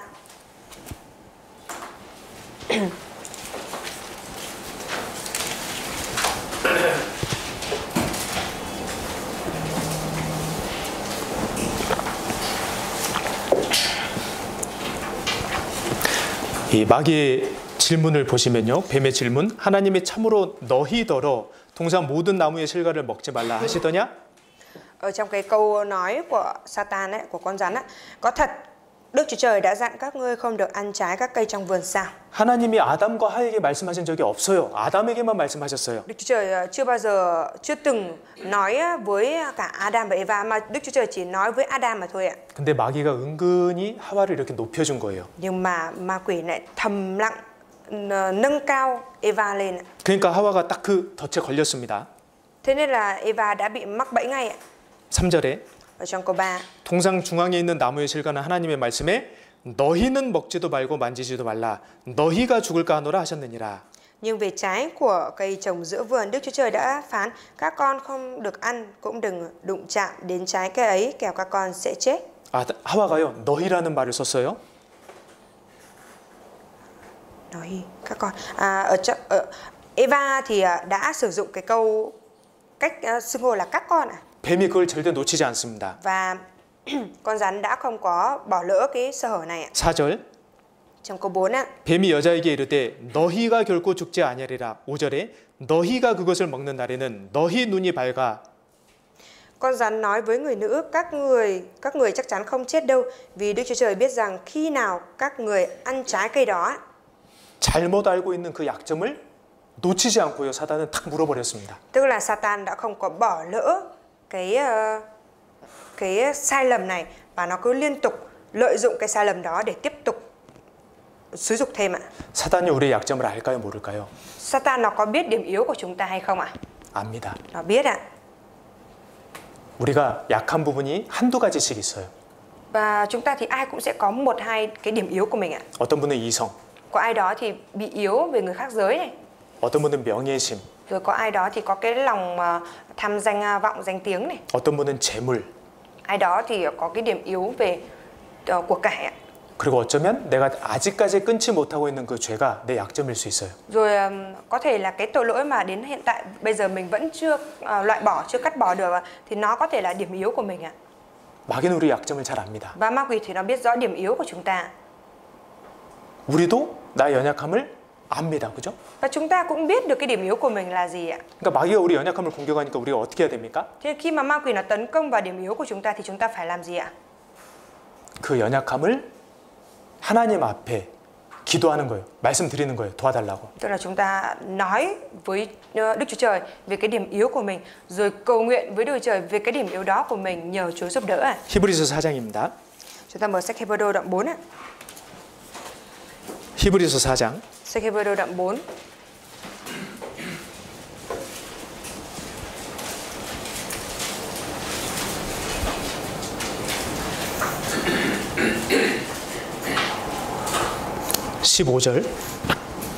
Đoạn 4 câu 15 ạ. 우리에게 있는 대제사장은 예수님이십니다. 우리 연약함을 체휼하지 아니하는 자가 아니요 모든 일에 우리와 한결같이 시험을 받은 자로 돼 죄는 없으시니라. Vì chúng ta không có một thầy tế lễ thượng phẩm chẳng có thể cảm thông sự yếu đuối chúng ta, nhưng có một thầy tế lễ bị cám dỗ đủ mọi cách như chúng ta, song chẳng phạm tội. Thầy tế lễ ở đây là Đức Chúa Giêsu ạ. 예, 예수님도 우리 연약함을 아셔요. Đức Chúa Giêsu cũng biết được cái sự yếu đuối của chúng ta. 뿐만 아니라 공감을 해주셔요. Không những thế, Ngài còn cảm thông ạ. 예수님께서도 이 세상에 사셨거든요. Bởi vì Đức Chúa Giêsu Ngài cũng đã sống ở trên thế giới này rồi. 예수님은 우리 연약함을 체휼하시는 분이세요. Và Đức Chúa Giêsu chính là đấng cảm thông cho. sự yếu yếu đuối đó của chúng ta. 그리고 나를 긍휼히 여기십니다. Và Ngài thương xót chúng ta. 내가 그 연약함 때문에 힘들어하고 있는 거 아십니다. Và Chúa cũng biết là bởi cái sự yếu đuối này mà mình đang gặp khó khăn mệt mỏi. 내가 그 연약함 때문에 자주 넘어지는 것도 아십니다. Và Chúa cũng biết là rằng bởi cái sự yếu đuối đó mà mình cũng thường hay vấp ngã. 그런 우리를 안타깝게 생각하셔요. Và Ngài thấy thương tiếc cho chúng ta. 사랑하시니까요. Bởi vì Ngài yêu thương chúng ta. 그래서 방법을 주셨어요. Thế nên Ngài đã ban cho chúng ta cách ạ. 16절 Câu 16 ạ. 같이 읽겠습니다. Chúng ta cùng đọc nhé. 그러므로 우리가 긍휼하심을 받고 때를 따라 돕는 은혜를 얻기 위하여 은혜의 보좌 앞에 담대히 나아갈 것이니라. 예, 담대히 나아가야 돼요. Chúng ta cần phải vui lòng, phải vững lòng, tức là phải dạn dĩ đến gần. 내 연약함 때문에 위축되는 게 아니고요. Không phải là bởi cái sự yếu đuối của mình mà mình bị thụt lùi lại đằng sau. 나를 긍휼히 여겨주시는 그 하나님 앞에 그 예수님의 은혜의 보좌 앞에 나가서 기도하는 거예요. Mà mình cần phải dạn dĩ vững vàng bước ra trước ngôi ân điển của Đức Chúa Trời rồi cầu nguyện với Chúa là đấng thương xót mình ạ. 그러면 하나님이 도와주십니다.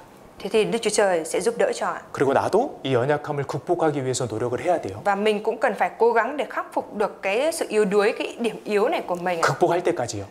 Cho đến khi mình phải cố gắng cho đến khi mình khắc phục được ạ. 왜냐하면 마귀는 내가 죽을 때까지 그 약점을 공격할 겁니다. Tại vì ma quỷ nó sẽ tấn công mình cho đến tận lúc chết. Nó sẽ tấn công vào cái điểm yếu đó của mình cho đến tận lúc mình chết ạ. 내가 하나님께 귀 쓰임 받지 못하도록요. Để khiến cho mình không nhận được sự sử dụng quý giá từ Đức Chúa Trời ạ. 내가 하나님의 영광을 받지 못하도록요. Để cho mình không nhận được vinh quang từ Đức Chúa Trời ạ. 그래서 내가 자주 넘어질 수 있는 것들이 있잖아요. 그런 것들은 멀리 해야 됩니다. Thế là có những cái mà khiến cho mình hay bị vấp ngã đó, thế thì mình phải tránh xa những cái đó ra. 어떻게요? 멀리 해야 돼요. Như thế nào ạ? Phải tránh xa. 잠언 6장입니다. Chúng ta mở sách Châm ngôn đoạn 6.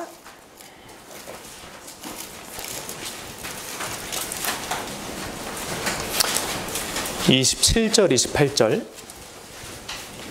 Câu 27 câu 28 á, sách Châm ngôn đoạn 6 câu 27 câu 28 á.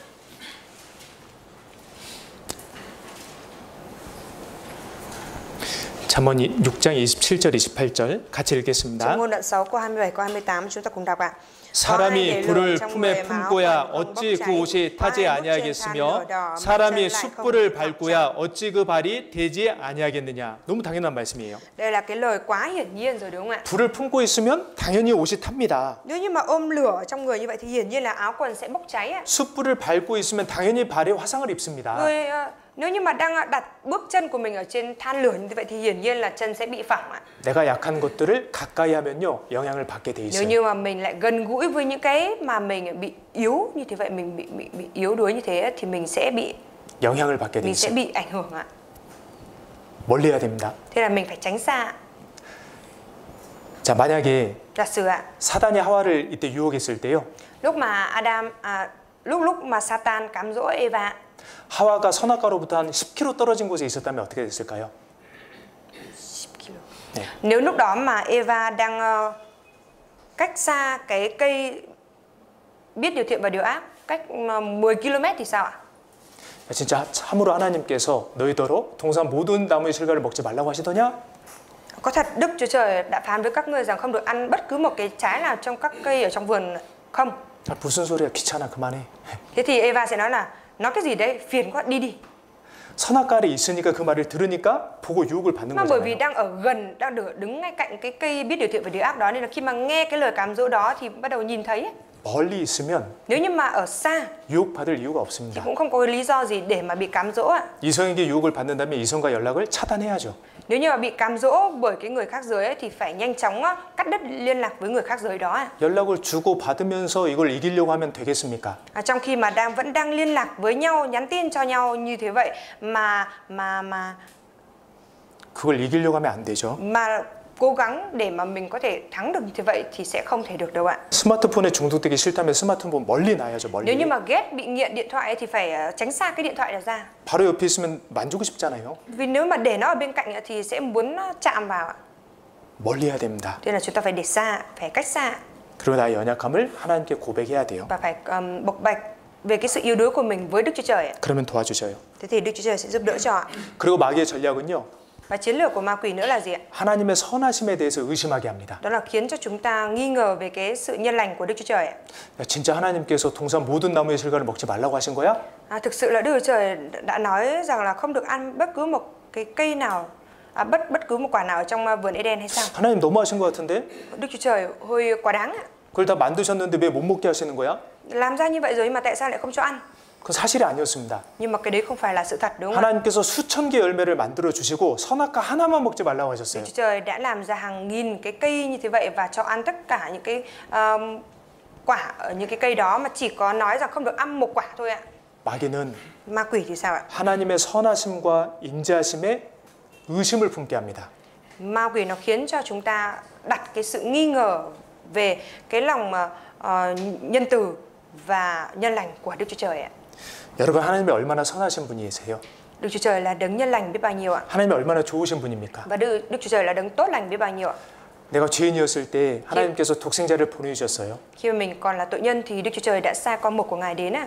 하나님께서 우리 각자를 지금까지 어떻게 대해 주셨습니까? Và Đức Chúa Trời Ngài đã đối đãi với từng người chúng ta cho đến bây giờ như thế nào? 하나님처럼 나를 대해 주신 분이 어디 계십니까? Làm gì có ai mà có thể đối đãi với mình giống như được Đức Chúa Trời ạ? 나를 받아주시고 Ngài luôn chấp nhận mình, 도와주시고 giúp đỡ mình, 일으켜 주시고 vực dậy mình. 내 삶 가운데 하나님의 은혜와 사랑을 뺀다면요. Nếu như mà lấy hết những cái ân điển và sự giúp đỡ của Đức Chúa Trời ra khỏi cái cuộc sống của mình thì sao ạ? 그 인생이 얼마나 Thì 불행했겠어요. cái cuộc đời đó thì bất hạnh, là cuộc đời bất hạnh biết bao ạ? 하나님은 선하신 분이세요. Đức Chúa Trời là đấng nhân lành ạ. 근데 마귀는 Nhưng ma quỷ ạ, 거기에 대해 의심을 품게 만듭니다. nó khiến cho con người chúng ta đặt cái sự nghi ngờ vào đó ạ. 하나님이 선악과 먹지 말라고 하셨으면요. 이유가 있는 거예요. Nếu như Đức Chúa Trời nói rằng đừng ăn trái của cây biết điều thiện và điều ác thì 하나님이 하지 말라고 하시면 이유가 있는 có 거예요. lý do đấy ạ. Chắc chắn là có lý do vì sao Đức Chúa Trời nói rằng đừng có làm như vậy. 하나님이 하라고 하시면 이유가 있는 거예요.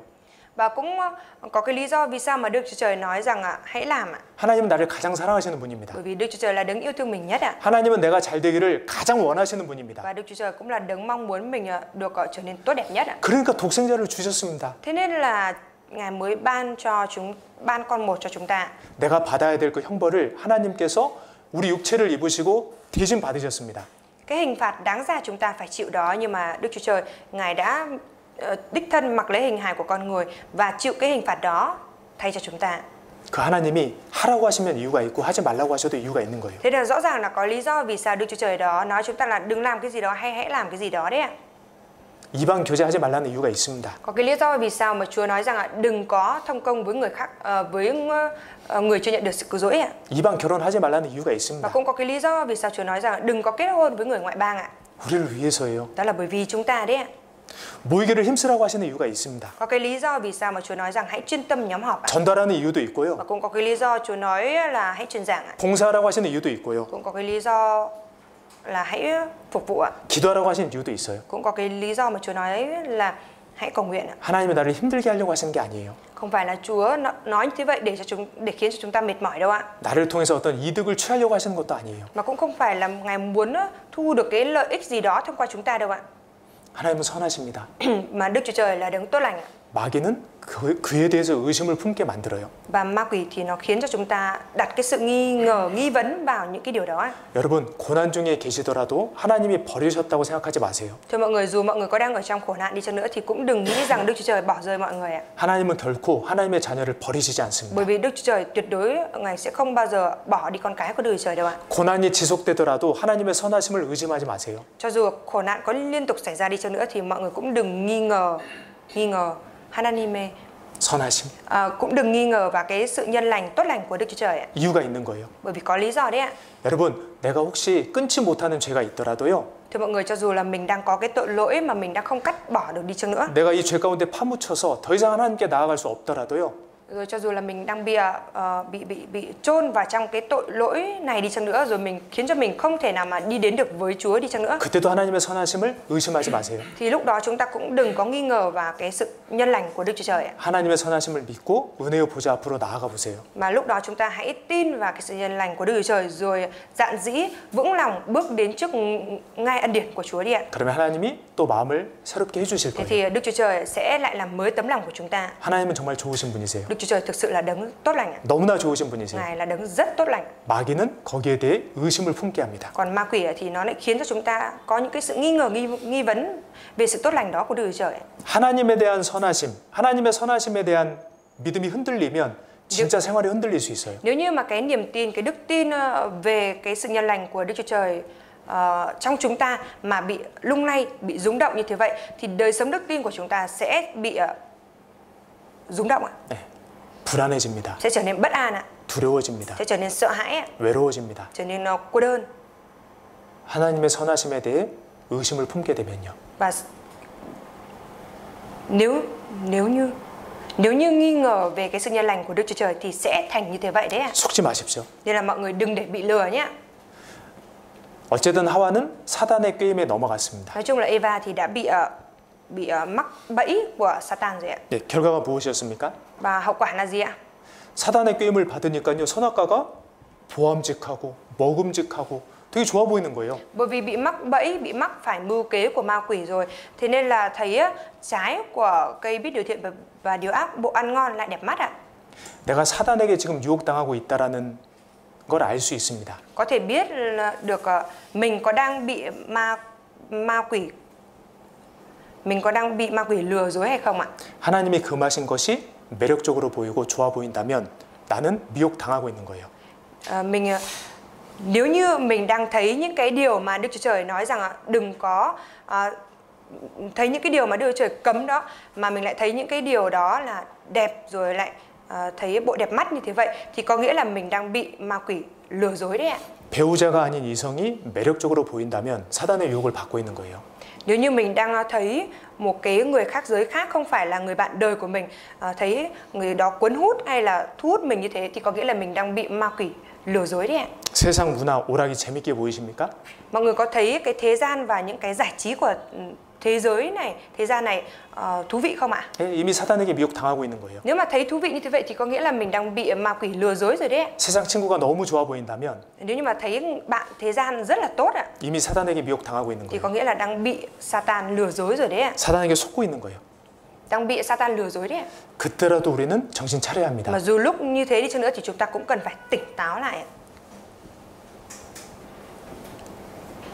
선악과를 먹은 하와에게 어떤 일이 일어났습니까? Eva sau khi ăn trái của cây biết điều thiện và điều ác thì đã trở nên như thế nào ạ? 눈이 밝아졌어요. Mắt đã sáng ra. 근데 영적으로는 소경이 됐어요. Nhưng mà về mặt thuộc linh thì đã trở thành người mù ạ. 세상을 보는 눈은 밝아졌어요. Mắt hướng đến thế gian thì đã sáng ra. 하나님의 뜻, 하나님의 영광, 하나님의 사랑을 보는 눈은 감겨졌어요. Nhưng mà con mắt hướng đến ý muốn của Đức Chúa Trời, hướng đến 하나님의 뜻, 그리고 계획. hướng đến ý muốn của Đức Chúa Trời và hướng đến kế hoạch của Đức Chúa Trời thì đã bị nhắm lại rồi ạ. 사단에게 속으면 소경이 됩니다. Nếu như bị ma quỷ lừa dối thì sẽ thành người mù đấy. 진짜 봐야 할 걸 못 보게 돼요. Không thể thấy được cái mà mình thực sự cần phải nhìn ạ. 하나님의 영광을 못 보고요. Không thấy được Đức Chúa Trời. 하나님의 뜻을 못 보고요. Không thấy được vinh quang của Đức Chúa Trời, không thấy được ý muốn của Đức Chúa Trời. 하나님께 내게 맡기신 일이 안 보여요. Và cũng không thấy được cái công việc mà Đức Chúa Trời giao phó cho mình ạ. 마귀의 속은 결과입니다. Đấy chính là cái kết quả, cái hậu quả bị ma quỷ lừa dối đấy ạ. 그리고 하와와 아담이 선악과를 먹음으로 이 세상에 저주와 슬픔과 고통과 죽음이 왔어요. Bởi vì Adam và Eva đã ăn trái của cây biết điều thiện và điều ác mà sự nguyền rủa, đau buồn cùng sự chết đã đến trên thế gian này. Và giống như mọi người đã biết, 하와의 아들 아벨이 형 가인에게 맞아 죽었습니다. Cain thì đã giết chết Abel, anh thì đã giết chết em, đều là con trai của Adam ạ. 하와가 얼마나 놀랬겠어요. 얼마나 슬펐겠어요. Và lúc đó thì Eva đã ngạc nhiên và buồn bã biết bao nhiêu ạ. 그때는 죽음이 뭔지도 모를 때입니다. Lúc đó là cái thời điểm mà không biết cái chết là gì ạ. 아들에게서 피가 막 나오고 있어요. Thấy là con của mình cứ đổ máu ra như thế, 말을 못 해요. rồi không nói được ạ, 숨 쉬지 않아요. không thấy thở ạ, 움직이지 않아요. cũng không thấy di chuyển, 썩어가요. rồi lại thấy đang thối rữa ra như thế. 하와가 그거 보면서 얼마나 Nhưng 무서웠겠어요. khi mà Eva thấy cái cảnh tượng như vậy thì cảm thấy sợ hãi biết bao 얼마나 슬펐겠어요. và cảm thấy buồn biết bao. 죄의 결과입니다. Đấy chính là cái kết quả của tội lỗi đấy ạ. 사단에게 넘어진 결과가 그렇게 무섭습니다. Và cái hậu quả bị sa ngã vào Satan là đáng sợ như thế vậy đấy ạ. 그게 사단의 전략이에요. Đấy chính là cái chiến lược của Satan ạ. 우리는 속으면 안 됩니다. Nên chúng ta không được để bị lừa ạ. 그래서 사단에게 속지 않으려면요. Và để chúng ta không bị Satan lừa thì sao? 먼저 구원을 받아야 합니다. Thì trước tiên là phải nhận được sự cứu rỗi ạ. 구원을 받아야 사단의 괴계로부터 승리할 수 있어요. Phải nhận được sự cứu rỗi thì mới có thể thắng được cái mưu kế của Satan. 예, 그리고 말씀을 정확히 알고 있어야 돼요. Và cũng cần phải biết chính xác lời của Chúa. 말씀을 우리 마음에 담아둬야 돼요. Phải đặt để lời của Chúa vào trong lòng mình ạ. 하와도 하나님 말씀에 우리가 먹으면 죽을까 하노라. 하나님 말씀을 알고 있었는데 잘못 알고 있었어요. Mặc dù Eva biết lời của Chúa nhưng mà lại biết sai về lời của Chúa. 근데 우리가 하나님 말씀을 잘 알려면요. Nhưng mà để chúng ta có thể biết rõ được lời của Chúa thì sao? 일단 들을 때 잘 들으셔야 합니다. Thì lúc mà nghe bài giảng thì phải nghe thật kỹ ạ. 그리고 성령의 도우심을 반드시 기도하셔야 됩니다. Và nhất định cần phải cầu nguyện để mình nhận được sự giúp đỡ của Đức Thánh Linh ạ. 이 말씀을 통해서 내가 깨달을 수 있도록 기도하셔야 Và 됩니다. phải cầu nguyện để thông qua bài giảng này mình có thể nhận biết ra được lời của Chúa. 그리고 말씀은요. 순종할 때 더 깨닫게 돼요. Và lời của Chúa thì càng lúc vâng phục bao nhiêu thì sẽ càng nhận biết ra bấy nhiêu ạ. 말씀이요. 머리로 안다고 아는 게 아닙니다. Lời của Chúa không phải là cứ biết bằng đầu là biết đâu ạ. 절대 아니에요. Tuyệt đối không phải như vậy đâu ạ. 우리가 말씀이 있어야 사단의 계략을 이길 수 있습니다. Khi mà chúng ta phải có lời của Chúa thì chúng ta mới có thể thắng được cái mưu kế của ma quỷ ạ. 순종해야 되고 Phải vâng phục ạ. 말씀을 잘 들어야 되고요. Phải nghe bài giảng thật tốt ạ. 기도해야 되고 Phải cầu nguyện ạ. 정말 도우심을 구해야 돼요. Thực sự là phải cầu xin Chúa giúp đỡ ạ. 그럴 때 말씀이 정말 내 것이 됩니다. Và như thế vậy ạ, thì lời của Chúa mới thực sự thành cái của mình ạ. 그리고 마귀에게 이걸 이기려면요. 죽으면 죽으리이다. 순교 정신이 필요해요. Và để có thể thắng được ma quỷ nữa thì cần phải có cái quyết tử nhất sinh, tức là nếu phải chết thì con sẽ chết ạ. 그러니까 주님의 일에 바빠야 합니다. Tức là phải bận rộn cho công việc của Chúa ạ. 바쁜 사람은 마귀가 유혹할 겨를이 없어요. Người bận rộn thì ma quỷ nó không có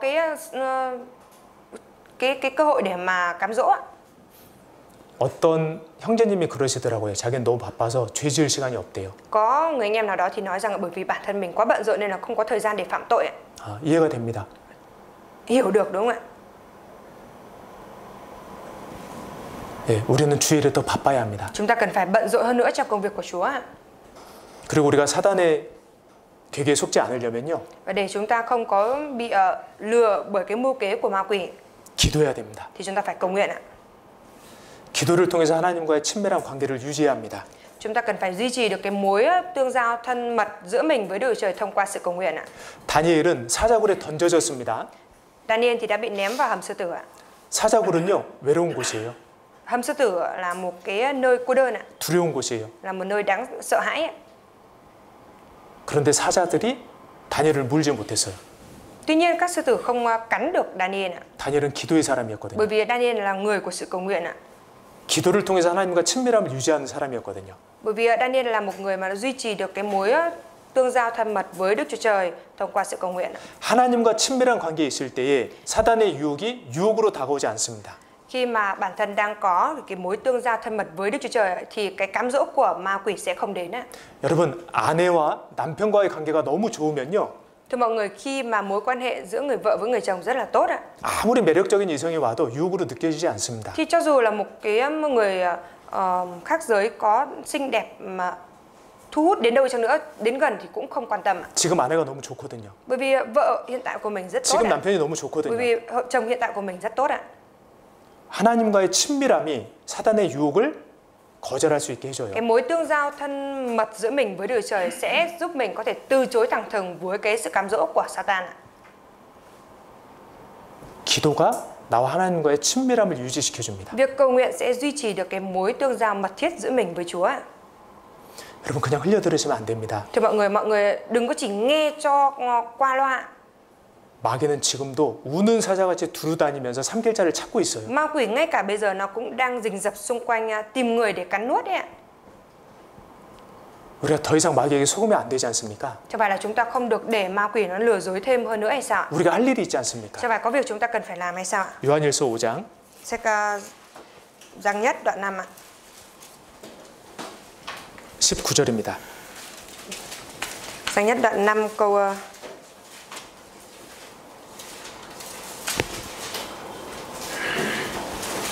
19 19절이에요. 요한 1서 5장 19절. Sách Giăng nhất đoạn 5 câu 19 ạ. 같이 읽겠습니다. Chúng ta cùng đọc nhé. 또 아는 것은 우리는 하나님께 속하고 온 세상은 악한 자 안에 처한 것이며 온 세상은 악한 자 사단에게 처해 있습니다. Còn cả thế gian đều ở dưới quyền ma quỷ ạ. 우리는 압니다. Chúng ta thì biết ạ. 예수님께서 하나님의 나라를 가지고 이 땅에 오셨어요. Đức Chúa Giêsu đã đem vương quốc của Đức Chúa Trời đến trên đất này. 그래서 한 사람이 구원을 받게 하시고 그래서 하나님의 나라가 이 땅에 확장되게 하십니다. Và Ngài sẽ khiến cho một người nhận được sự cứu rỗi và mở rộng vương quốc của Đức Chúa Trời ở trên đất này ạ. 지금 하나님의 나라와 사단 마귀의 나라가 싸우고 있어요. Bây giờ thì vương quốc của Đức Chúa Trời và vương quốc của ma quỷ đang đấu tranh với nhau ạ. 한 사람이 구원을 받으면요. Khi mà một người nhận được sự cứu rỗi ạ, 사단의 권세에서 하나님의 권세로 하나님의 자녀로 바뀌는 거예요. 소속이 바뀌는 거예요. thì sẽ được chuyển từ dưới quyền thế của Satan sang vương quốc của Đức Chúa Trời ạ. 마귀가 우리 시대에 부지런히 뛰어다니고 있습니다. Và ma quỷ thì nó đang chăm chỉ đi lại ở trên thế giới này ạ. 뭐 음악, 스포츠, 스마트폰, 영상 매체 이런 걸로요. 사단이 분주하게 뛰어다니고 있습니다. Ma quỷ thì nó đang rất là bận rộn đi lại xung quanh bằng những cái như là âm nhạc, thể thao, Điện thoại, các thiết bị truyền thông video. 마귀로 틈타지 못하게 하라고 하셨는데요. Kinh Thánh thì Chúa đã nói rằng đừng tạo bất cứ một cơ hội nào cho ma quỷ ạ. 마귀가 그리스도인들의 마음과 삶에 틈을 타고 들어오는 거예요. Nhưng mà ma quỷ nó lại lợi dụng những cái kẽ hở ở trong cái đời sống của cơ đốc nhân để mà lẻn vào ạ. 그러니까 예수님께서 말씀하시기를 Thế nên Đức Chúa Giêsu mới nói rằng 인자가 올 때에 khi con người đến ạ, 세상에서 믿음을 보겠느냐? còn thấy đức tin ở trên mặt đất này không ạ? 그러니까 그리스도인들조차 마귀에 많이 넘어지는 거예요. Tức là thậm chí là kể cả những cơ đốc nhân cũng bị sa ngã, bị vấp ngã bởi ma quỷ đấy ạ. 신앙이 무너지는 겁니다. Đời sống đức tin bị sụp đổ. 노아 시대 어땠습니까? Thời đại của Noe thì như thế nào ạ? 하나님의 아들들이 세상 사람들과 짝해 버렸어요. Các con trai của Đức Chúa Trời thì lại đi cưới con cái của loài người ạ. 하나님의 말씀을 듣고도 하나님의 한탄을 듣고도 그 하나님의 말씀을 무시했습니다. Mặc dù đã nghe lời của Đức Chúa Trời rồi, đã nghe được cái lời than thở của Đức Chúa Trời như vậy rồi nhưng mà vẫn không quan tâm ạ. 하나님의 아들들이요. Các con trai của Đức Chúa Trời đã xem thường Chúa như vậy đấy. 노아 가족들만 방주에 탔잖아요. Chỉ có mỗi gia đình của Noe đi lên tàu ạ. 인자가 올 때에 세상에서 믿음을 보겠느냐? Khi con người đến liệu Ngài còn thấy đức tin ở trên mặt đất không ạ? 마귀가 아주 강하게 역사합니다. Ma quỷ thì nó làm việc một cách mạnh mẽ. 마태복음 25장에 보면 다 졸며 잘세라고 하셨습니다. Ở trong sách Matthew đoạn 26 ạ. 25. Trong sách Matthew đoạn 25 thì có câu Kinh Thánh nói rằng tất cả đều buồn ngủ và ngủ ạ. 우리는 깨어 있습니까? Chúng ta có đang tỉnh thức không ạ? 마귀와 싸우고 있습니까? Chúng ta có đang chiến đấu với ma quỷ không ạ? 아니면 끌려가고 있습니까? Hay là đang bị ma quỷ nó kéo đi ạ? 하나님이 우리를 통해서 많은 일을 하려고 하십니다. Đức Chúa Trời muốn làm thật nhiều việc thông qua chúng ta. 네. 그래서 우리가 이 마귀의 계계를 알고요. Thế nên là chúng ta cần phải biết được cái quỷ kế, cái mưu kế của ma quỷ. 더 이상 속으면 안 되겠습니다. Và không được để mình bị lừa thêm nữa. 더 이상 속으면 안 되는 거예요. Chúng ta không được để bị ma quỷ lừa nữa. 우리는 하나님께서 주실 그 영광 그리고 우리 주변 사람들이 얻을 구원 이것을 위해서요. 더 힘써야 되는 거예요. Chúng ta cần phải gắng sức, dốc sức hơn nữa trong cái công việc vì vinh quang của Đức Chúa Trời sẽ ban cho chúng ta và vì công việc truyền giảng để cứu rỗi những người xung quanh ạ. 예, 그렇게 할 때 하나님께 영광이 됩니다. Và khi mà chúng ta sống như thế vậy thì sẽ thành vinh quang cho Chúa. 기도하고 Chúng 마치겠습니다. ta cầu nguyện và kết thúc ạ. 하나님 아버지, 마귀의 권세에 끌려가던 저희를 구원해 주심에 너무나 감사드립니다. Đức Chúa Trời, chúng con dâng lời cảm tạ Chúa rất nhiều vì Ngài đã giải cứu chúng con ra khỏi quyền thế của Satan. 제가 더 이상 마귀에게 속지 않도록 도와주시옵소서. Chúa ơi, nguyện xin Chúa Ngài giúp đỡ chúng con để chúng con không có bị ma quỷ lừa dối nữa. 제가 더욱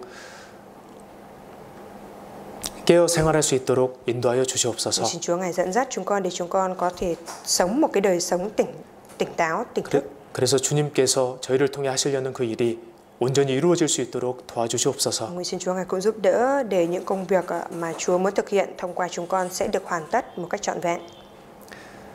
하이퐁 선교 가운데서도 함께하여 주시길 간구드립니다. Chúng con khao khát cầu nguyện xin Chúa Ngài cũng ở cùng với chúng con trong việc truyền giáo ở Hải Phòng. 도와주시옵소서. Xin Chúa giúp đỡ chúng con. 하나님의 영광과 기쁨을 위해 행하여 주시옵소서. Nguyện xin Chúa Ngài hãy làm việc vì chính niềm vui và vinh quang của Chúa. 저를 구원해 주신 고마우신 예수님 이름으로 기도드렸습니다. Chúa Giêsu là đấng đã cứu rỗi chúng con và là đấng đáng để chúng con dâng lời cảm tạ. Chúng con thành tâm cầu nguyện nhân danh Đức Chúa Giêsu Christ. 아멘. Amen.